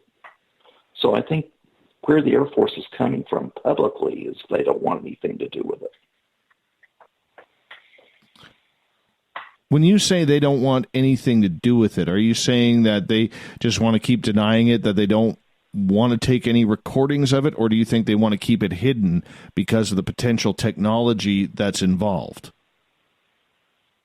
I think that they don't want any public exposure of the Air Force investigating UFOs. And in other words, like I said a minute ago, if there is something occurring on an Air Force installation, or if something, I think, directly affected government assets, for example, damaged a plane or caused a crash, they would most certainly investigate it. that it would be kept under wraps within the Air Force system. I'm saying that they don't want anything to do with public UFO sightings. Now, the Navy, these videos, the gimbal and the Tic Tac, they've come out, and that's public now, and the Navy is having to deal with it publicly, but I don't think the Air Force wants to. Why do you think the Navy is now wanting to deal with this publicly? It could be, the pilots have gone public, or pilots. Commander David Fravor has gone public for sure. That creates a certain amount of public pressure. I think, and you have Luis Elizondo, who certainly has some contacts in DOD and possibly has some contacts in Congress. And you have Chris Mellon over there, they're lobbying for this. So we have the goods, so to speak, in terms of the videos of the Tic Tac and the gimbal, and that's public, and I think that creates some leverage. There's still a lot of bickering out there, though, that those videos aren't even real, that they're chasing some sort of military technology like cruise missiles or something along those lines. Do you buy those videos, the gimbal film, the Tic Tac, and the Go Fast? Well, first of all, I'm not a video expert, and I'm not qualified to analyze the videos, but I'm taking people at their word.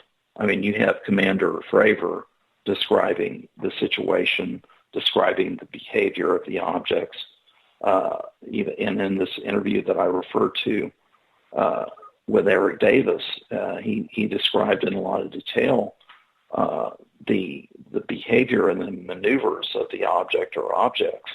And these are way, way, way beyond anything that we have, or certainly the Soviets or Chinese have. And if they do, if our adversaries, the Soviets or the Russians, I misspoke, the Russians or the Chinese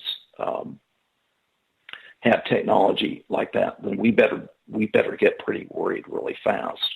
I take these people at their word. I take Luis Elizondo at his word, and he's worked with these events, and I believe that he's telling the truth, and I believe that Commander David Fravor is telling the truth.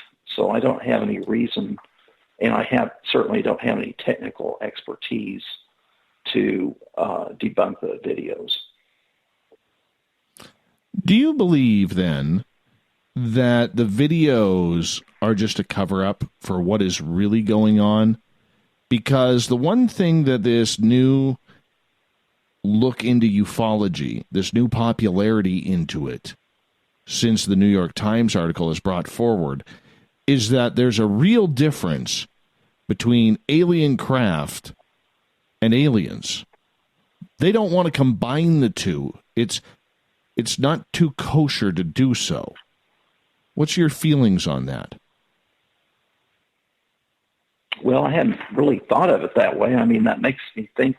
I was just tonight reading an article about the Navy's decision to do this, and there was a quote from Seth Shostak, who just wanted to remind everybody that these, this may be foreign technology like the Russians or the Chinese, and like I said, I don't see it that way.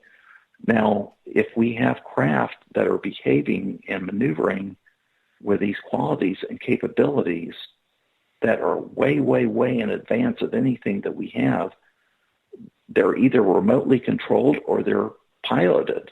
And if they're piloted by beings or entities in there, then common sense would tell you that on some level, in some way, they must be alien. Where do you think they come from? Well, David, if I walk down the street and if I ask 20 people on the street, what they thought about UFOs, the typical answer that I always get is, I always believe that there is life on other planets. And I think that's almost the default go-to notion that people have, is that they're extraterrestrial in origin. Maybe they are, maybe they aren't. I don't know. Maybe they're interdimensional. Maybe they're time travelers. Maybe they're none of the above. And I'd like to make this point right now. I'd like to draw an analogy with the Middle Ages and the Black Death in the 14th century. During that time, people were running around trying to think up of explanations for the Black Death. They were saying that the Jews were poisoning the wells, or they were saying that it was God's punishment, that it was the end of the world, that people were being punished for their sins, and they had no idea whatsoever what was causing the Black Plague. In fact, it was probably another 500 years before society got to the point that we began to understand the germ theory of disease and the nature of the disease itself and the vectors and how it was transmitted. I think that it's possible that we're in a similar situation now, that all of the explanations that we've come up with for UFOs, being extraterrestrial or interdimensional or spiritual or time travelers or whatever, it's possible that every explanation that we have is wrong. And it could be, maybe it's going to be another 500 years before we get to the point that we can understand this. And John Alexander himself has talked about how complex this phenomenon is. And I'd like to make another point, and this is pretty far out, but there may be another level of knowledge and understanding that's beyond science. It goes down a deep well because of the technology and what is involved. But I'm still having, and as an experiencer and someone who covers this on a nightly basis, I still don't understand how you could separate the two. Because if those craft aren't ours, they're coming from somewhere. Somebody's piloting them or remote control using them. Oh, that was bad terminology, I know. Or using them via remote control. So therefore, where are those aliens, if we could use that term, and why are they here? And that also leads to a question, Tom. How much do you think the government knows? Because the way Harry Reid makes it sound, we are very, very naive and in the infancy of trying to figure this out. Yeah. Well, it all goes back to the big if, Dave. If there have been saucer crashes and bodies recovered, if there have been, like in the rumors and the myths and the legends, if there has been communication with one or more alien groups, even if there are agreements, then it's possible they know something about the alien presence. If it's extraterrestrial, they might have some idea of where they're coming from, and they might have some idea how they're doing it. I would think that after all this time, that if we don't know diddly squat, we really are in a pickle with this. But that's the way it has to go.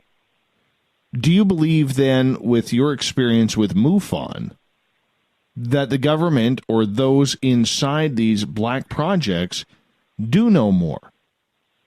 Whether it's dealing with extraterrestrials themselves, as has been rumored at places like Area 51, or at least are in some sort of communication with them, maybe even intercepting some sort of transcripts or language of communication that we cannot understand.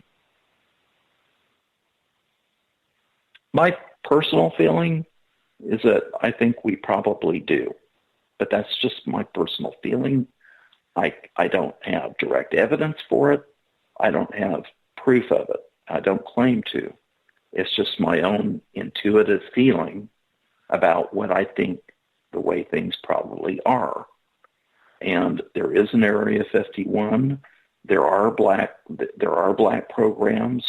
We do have pretty advanced technology on our own account, and there's a possibility that we have some alien technology, and there's even the possibility that we've been able to capitalize on it. I believe that that's a possibility. Will we ever know the truth? Or are there just too many secrets that have been covered up that we can't? I don't think there's going to be disclosure, like people, like the president comes up in a press conference and makes an announcement or something. If they either don't know anything and there's nothing to disclose, or if there's really something to disclose, the authorities don't have anything to gain by disclosing it, because they're going to open a can of worms, and you talk about hard questions, asking the hard questions, they're going to have to answer some very hard questions, because if that is the case, we've been lied to for 70 years. That's going to be ugly. And they're not going to get into that. We're not going to have disclosure. I would agree with you on that. I would completely agree with you on that. There's still too many secrets. Too many secrets. And too many potential lawsuits worth of billions and billions of dollars. That's the way I look at it. Do you think I'm wrong?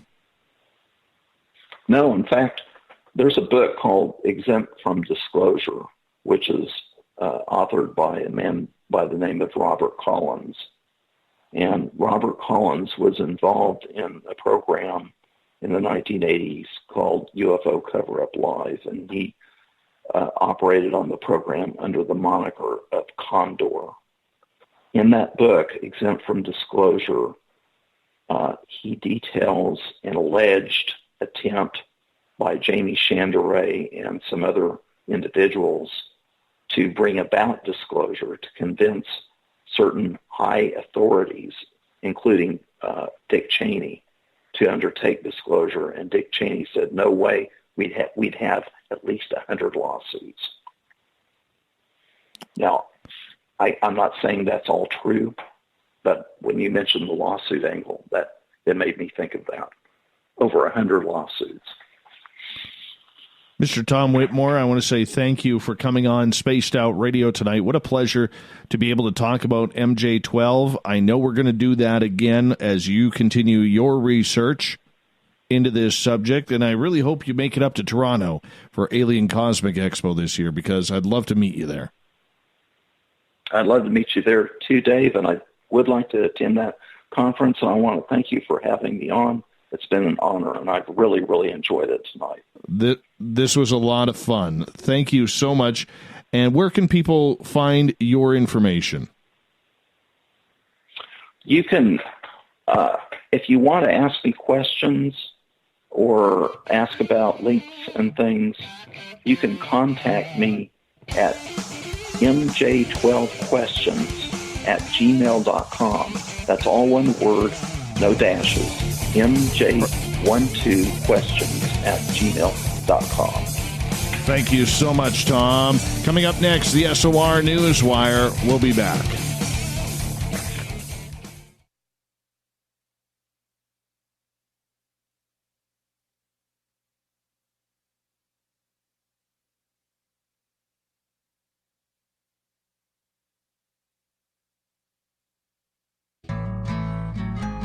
Looking for a place to advertise at a very reasonable cost?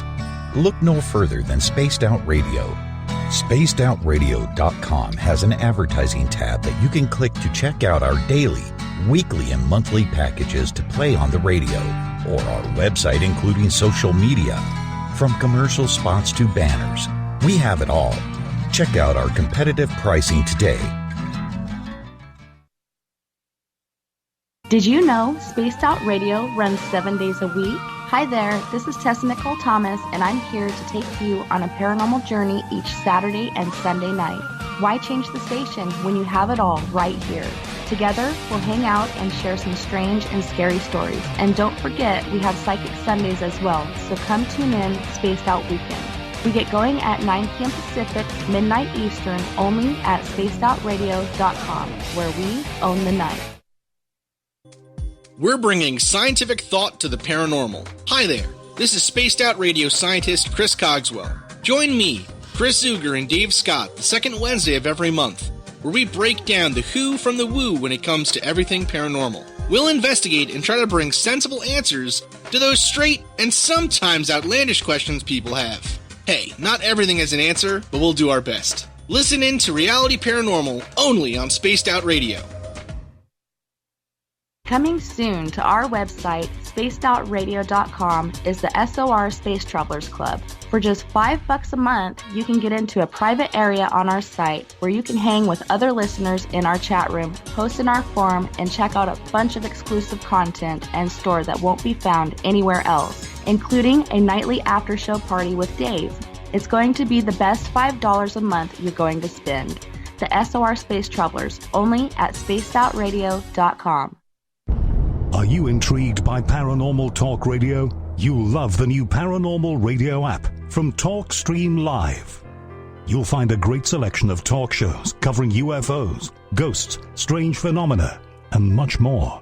Download the Paranormal Radio app now and start listening to the very best in paranormal talk entertainment, including the network you're listening to right now, the Paranormal Radio app, free in Google Play and the iOS App Store. Are you tired of being blocked, shadow banned, or placed in jail for simply posting your thoughts on social media? Social Media Freedom can take care of that for you. Social Media Freedom is the newest and one of the best free new apps that allows you the freedom to post what you want, when you want. It takes seconds to download from your app store. Come join the tribe at Social Media Freedom. It's time to set yourself free. So, you love talk radio? Then you'll love TalkStreamLive.com. TalkStream Live is always on, 24/7, with the best streaming talk shows. Find your favorite talkers and discover some new ones. It's free, readily available online or on mobile with any smartphone or tablet. Finding your favorite talk shows all in one place has gotten a whole lot easier. Just go to TalkStreamLive.com. Be sure to download the free apps from Google Play or the iTunes App Store. Come get spooked at the 4th Annual Forest Moon Paracon in Cedar-Woolley, Washington, Saturday, September 28th. UFOs, ghosts, aliens, Bigfoot. Speakers include Mike Morin and Jason Jordan, R. Keith Andrews, and Dave Scott from Spaced Out Radio, and so much more. There will be workshops and a VIP roundtable. Get early bird tickets now at fmparacon.com. Coming up this September 21st and 22nd, all UFO eyes will be focused on Toronto for the 4th Annual Alien Cosmic Expo. Come listen to some of the biggest names and experiencers in ufology. Travis Walton, Paul Hellyer, Richard Dolan, Paula Harris, Grant Cameron, Randy Kramer, and Spaced Out Radio's own Dave Scott. Tickets are on sale now at aliencosmicexpo.com. A timepiece is a reflection of who you are, and what better way to show off the real you than with an Escape watch? Escape is a lifestyle brand accessorizing your days and nights. Choose to escape and create the life of discovery that you deserve. Dream, play, unite with your own personalized Escape watch. Head to escapewatches.com. There is no time like the present to enjoy your escape. Use promo code SMF2017 for your 20% discount today. You hear footsteps in the empty room above you. A rocking chair begins rocking by itself. Don't be afraid of the things that go bump in the night. Reach for Spirit Storybox, the iPhone app the Huffington Post UK called the only ghost hunting app you will ever need. Spirit Storybox. The spirits are telling their stories. Are you listening? Hello, this is your guitar man, Ron Bumblefoot Thal, and I have to tell you, I love the response I get for Little Brother is Watching from Spaced Out Radio fans. It's amazing how music can inspire and make people think deeper about what's going on in the supernatural world. You can head over to my website, bumblefoot.com, to check out my music, my guitar workshops, my touring, even check out some of the hot sauces that I'm working on. And make sure you keep on listening, because with Spaced Out Radio, you know little brother is watching. Heading to Vancouver and looking for a night on the town? The Moose Vancouver is the bar that never stops rocking until 2 a.m. every night. The Moose has great food with everything on the menu from $6.95 to $8.95. Fantastic, vibrant staff and rock and roll that will bring you back to when the music was real, the hair was long, and the guitars were rocking. Get your party on at the Moose Vancouver, the official party bar of Spaced Out Radio. Visit purpleplates.com today. For over 40 years, the Purple Energy Plates have been delivering amazing results for their many customers. Inspired by the great genius Nikola Tesla, the harmony, healing, and energetic effects of the plates have proven over and over to be beneficial and often miraculous to thousands of customers. Check their site for daily specials and choose from their many energy products. You won't be sorry. Visit them today at purpleplates.com.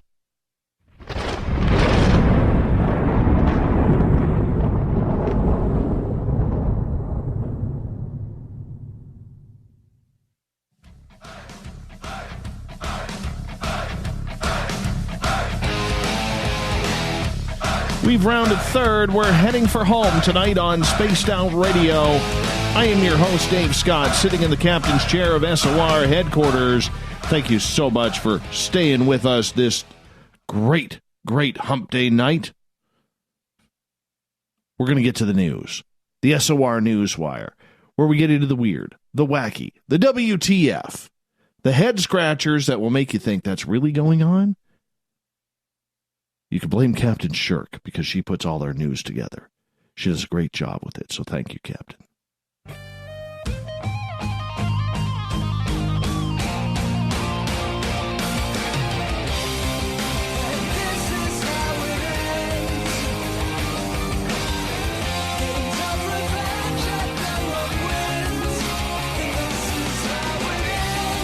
The news is always changing, which is why we bring you the SOR Newswire at the back end of every show, where we get to the weird, the wacky, the WTF of the night. All your news brought to you by Paranoia Magazine. Let's get into it right off the bat, shall we? Let's head over to Romania, where witches can now do their chants via video calls to clients paying for a love spell. Nothing new. Skype has been doing that for years. Just drop it in the old PayPal account, and boom, we'll give you a love spell. Well, according to this report, they're using ancient rituals that are live streamed on Facebook to build up their digital following. A truly powerful witch can solve problems from a distance, explains 20-year-old witch Cassandra Buzea. It's not the phone or Facebook that are doing the magic, though. No.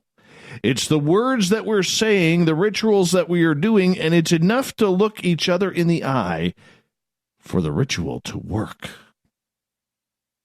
Witchcraft has long been a folk custom in the Eastern European country. They have an estimated 4,000 witches that are luring customers from Europe, Asia, and the United States. Madame Cleo would be proud. Buzea says it's the younger generation that has persuaded the old about the powers of the selfie. Nothing's changed. The craft is the same, but now it's much easier for us to be in contact with clients from other countries, says Michaela Minka, who taught her daughter Buzea the family craft. Each tarot card reading costs about €50 or $56 American. Most of the rituals deal with love, health, money, and they can run into the hundreds of dollars. These ladies are making a big time, cutting into the debt of all of them psychic hotlines out there.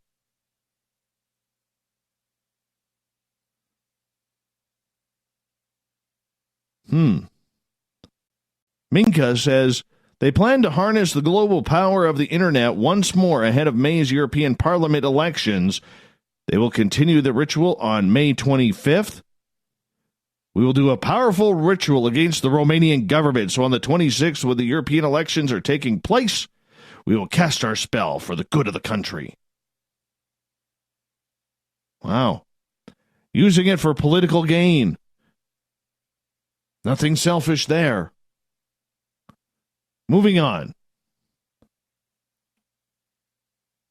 In Lausanne, Switzerland, you may remember the name Caster Semenya, or Semenya, pardon me. Well, she lost her appeal against rules designed to decrease naturally high testosterone levels in some female runners. The Court of Arbitration of Sports Panels, 3 judges gave a complex verdict dismissing both requests for arbitration from Semenya and the governing body of track and field. In the landmark judgment, the court says the IAAF's proposed rules on athletes with differences of sexual development, or otherwise known as DSD, are discriminatory. However, the judges ruled 2-1 that on the basis of the evidence submitted by the parties, such discrimination is a necessary, reasonable, and proportionate means of achieving the IAAF's aim of preserving integrity of female athletics in restricted events. Semenya, a 2-time Olympic champion in the 800 meters, will now be forced to medicate to suppress her testosterone levels if she wants to defend her world title in September in Doha, Qatar. However, the judges say the IAAF should not yet apply the rules to the 1,500 meters. Why not? You may remember this all started a few years ago, where South Africa's Caster Semenya took off like a young Usain Bolt.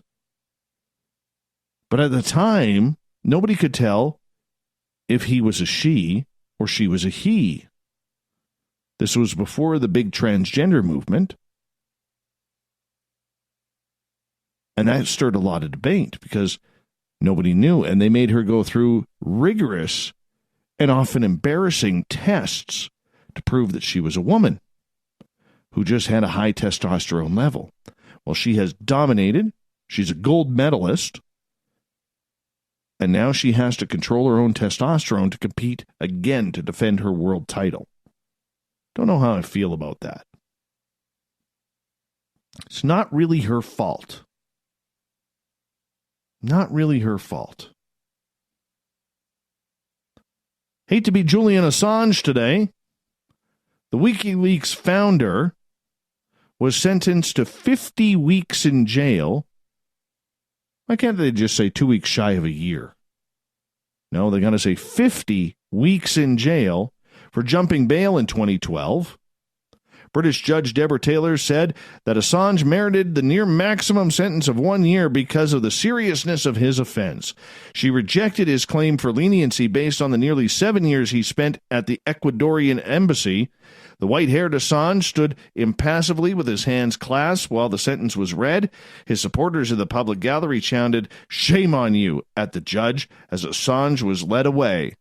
He sought asylum in the South American country's London embassy in June 2012 to avoid extradition to Sweden, where he was wanted for questioning over rape and sexual assault allegations. Earlier, his lawyers had argued that he had jumped bail because he was a desperate man fearing extradition to the United States. Now, we all know the story of the many, many files that he released through WikiLeaks.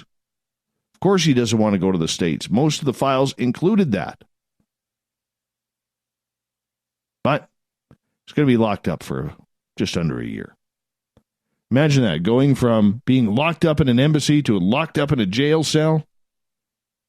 Guy needs some fresh air already. Don't you think? During the last lunar eclipse, apparently a meteor smacked the moon at 38,000 miles per hour. That was back on January 21st. Remember that really cool eclipse that we all saw the photograph? Something hitting the moon? Yeah, that was this one. So scientists have finally calculated it out from the Royal Astronomical Society.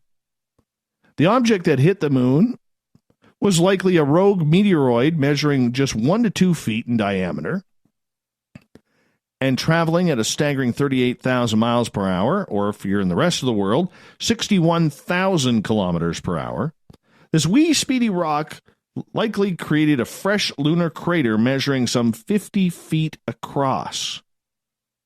Some punch in that little thing. The team that did the study reached these estimates after studying the brief impact flash, which lasted only 0.28 seconds. With the moon impacts detection and analysis system, they were able to do so. Studying the flash in several different wavelengths of light, the researchers estimated the impact's temperature to be about 10,000 degrees Fahrenheit, 5,400 degrees Celsius for the rest of us. The numbers are impressive, but not unusual, according to a 2016 study in the journal Nature.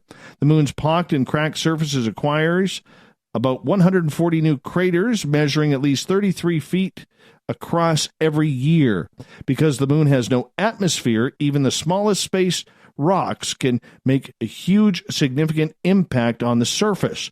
Usually, however, conditions are too bright for astronomers to see those impacts. Kind of cool they caught that on an eclipse.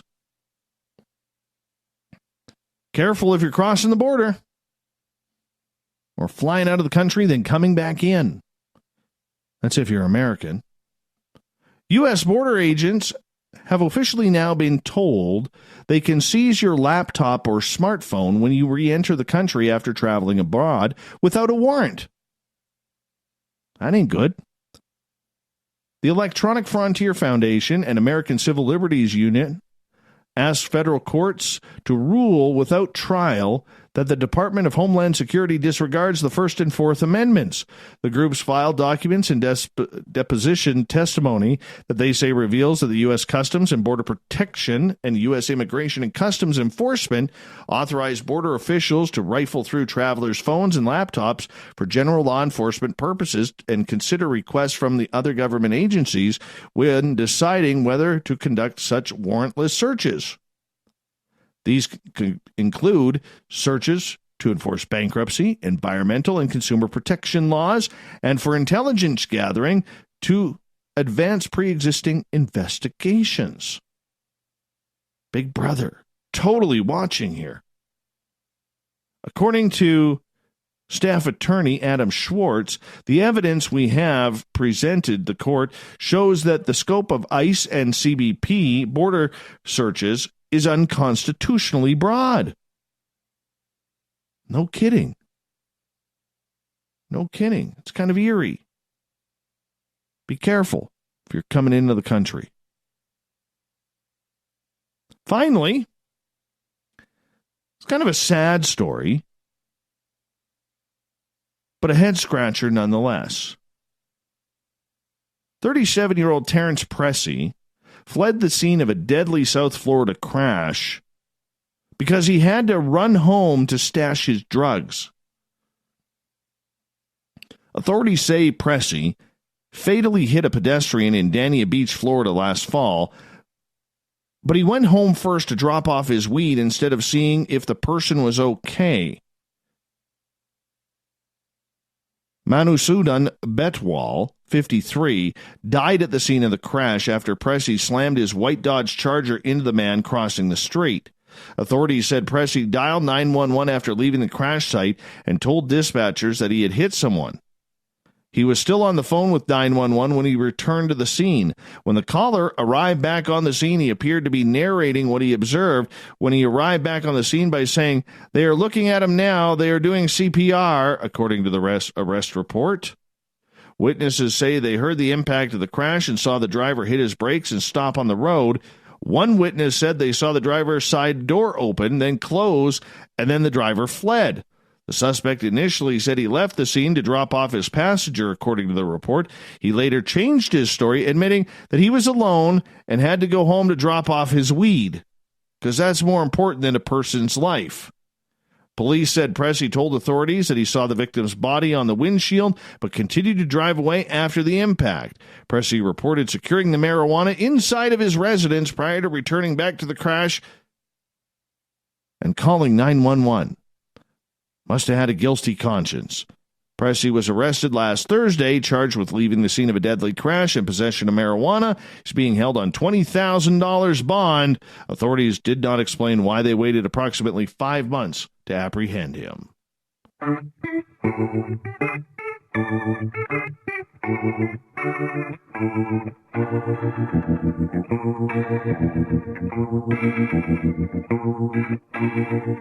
Thought of the Day happens every night at this time, where we ask a question on our Facebook and Twitter pages, then read your responses on the air because we love the audience participation around here. Today's Thought of the Day is as follows. What's your opinion of Majestic 12?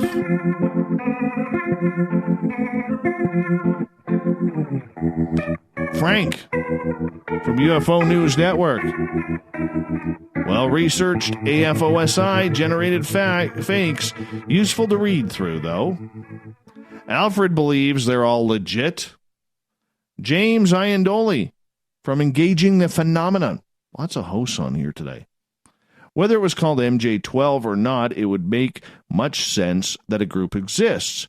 It is a fact that there are code names, code words, magic used for unacknowledged programs. So that is an interesting correlation.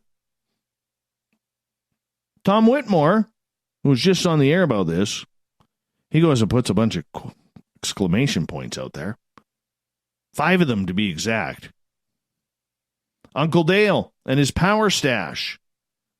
Majestic 12 has a solidly built core of steeped raspberry and plum fruit flavors enmeshed with licorice snap, black tea, and fruitcake notes. Stays juicy and focused through the finish. Best from 2020 through 2028. Wow. That's some serious power juice, Uncle Dale. No wonder your mustache is so shiny and full. Might have to try that on my upper lip. Get a really tight lip blade for that. Reverend Keith. Forensic linguistic testing suggests many of the documents were written by the same author, though under the name of various authors. This would seem to point to a forgery. Amen, Brother Keith. Amen. Chase. Admissibility is everything. There is a reason they are still so controversial. Follow the rules of evidence, and we may have a reasonable case. Admissibility in investigation practices such as we don't use UFO analysts. It's like the prosecution using only their experts. This isn't about court. It's about protocols and solid in estimation work. Kevin, MJ12, Dave, if you got to get, well, Kevin, come on. Come on, I can't read that on the air. Shame on you, Kevin. Bad, Kevin. Bad. Brian, when I believed, it was a great read. Now that I'm a cynic due to the blue avian flu and super soldiers that have never been super, I'm much more skeptical. Chris Cogswell, our resident scientist, got a pretty bad beard as well. He says, this is so comically fake that they make my teeth hurt. As he sips his Pepsi. Tim, who knows? Friggin' government. Disinformation campaigns. You could tell with Tim's angst over this that he's shaking his fist at them. Joe Montaldo from UPRN, one of our bosses, says, it's fake. Jan Aldrich, former guest, fake. Bob Pratt wrote a novel for Bill Moore that Moore used as his model for MJ12. Documents look silly to people who have worked on staff, intelligence, and crash investigations. Barry Taff, who's going to be a guest in the next month or so, I believe that such an organization did exist. Nikki, Posting the government website on Majestic 12, I refuse to go on their site, though it'll likely debunk their own issues. However, since this may be read on the air, which it is, Nikki, in my opinion, those who created, formed it, and proceeded with the program are true vile pieces of doo-doo and ought to be bleep, bleep, bleep, bleep, bleep. Boy, potty mouth talk. Potty talk. Right there, as my little guy would say. Stop using that potty talk. Gee, you think I have a strong opinion on this, Nikki says? It ain't nothing compared to what I truly think about this subject and a few others similar to it. Got time for one more. Michael Huntington, former guest. Military intelligence manipulation of the UFO research community and the UFO narrative. Just like today. Strong words, Mike. Strong words. Big thank you to Captain Shirk for putting our news together in the SOR Newswire. You can find our page on Facebook until our new site is up. Go to the SOR Newswire on Facebook once again. All our news brought to you by Paranoia Magazine. Big thanks to Tom Whitmore from MUFON coming on to break down the conspiracy behind Majestic 12. Is it real? Is it not? I want to believe. Tomorrow night on the show, get your spells ready. We're talking witchcraft with Sabrina Scott, 9:06 Pacific, 12:06 a.m. Eastern at spacedoutradio.com. We got Mr. Ron Bumblefoot THAL rocking in the background with Little Brother is Watching. Bumblefoot is the official music of Spaced Out Radio, rocking us in and out of every single show. Get your horns up for the guitar god himself. Special thanks to everybody listening in at home, at work, in your cars, in the chat rooms on Facebook, the SOR Space Travelers, Spreaker, Rev Radio, and on Twitter at hashtag Spaced Out Radio. Remember, this show is copyright by Spaced Out Radio and SOR Media Ventures Limited. Thank you, everybody, for listening tonight. You make it so much fun, because together, my friends, say it with me, we own the night. Make a mistake, we're watching. I will talk to you in 21 hours from now. Mr. Bumblefoot, we need a favor. We need you to take us home.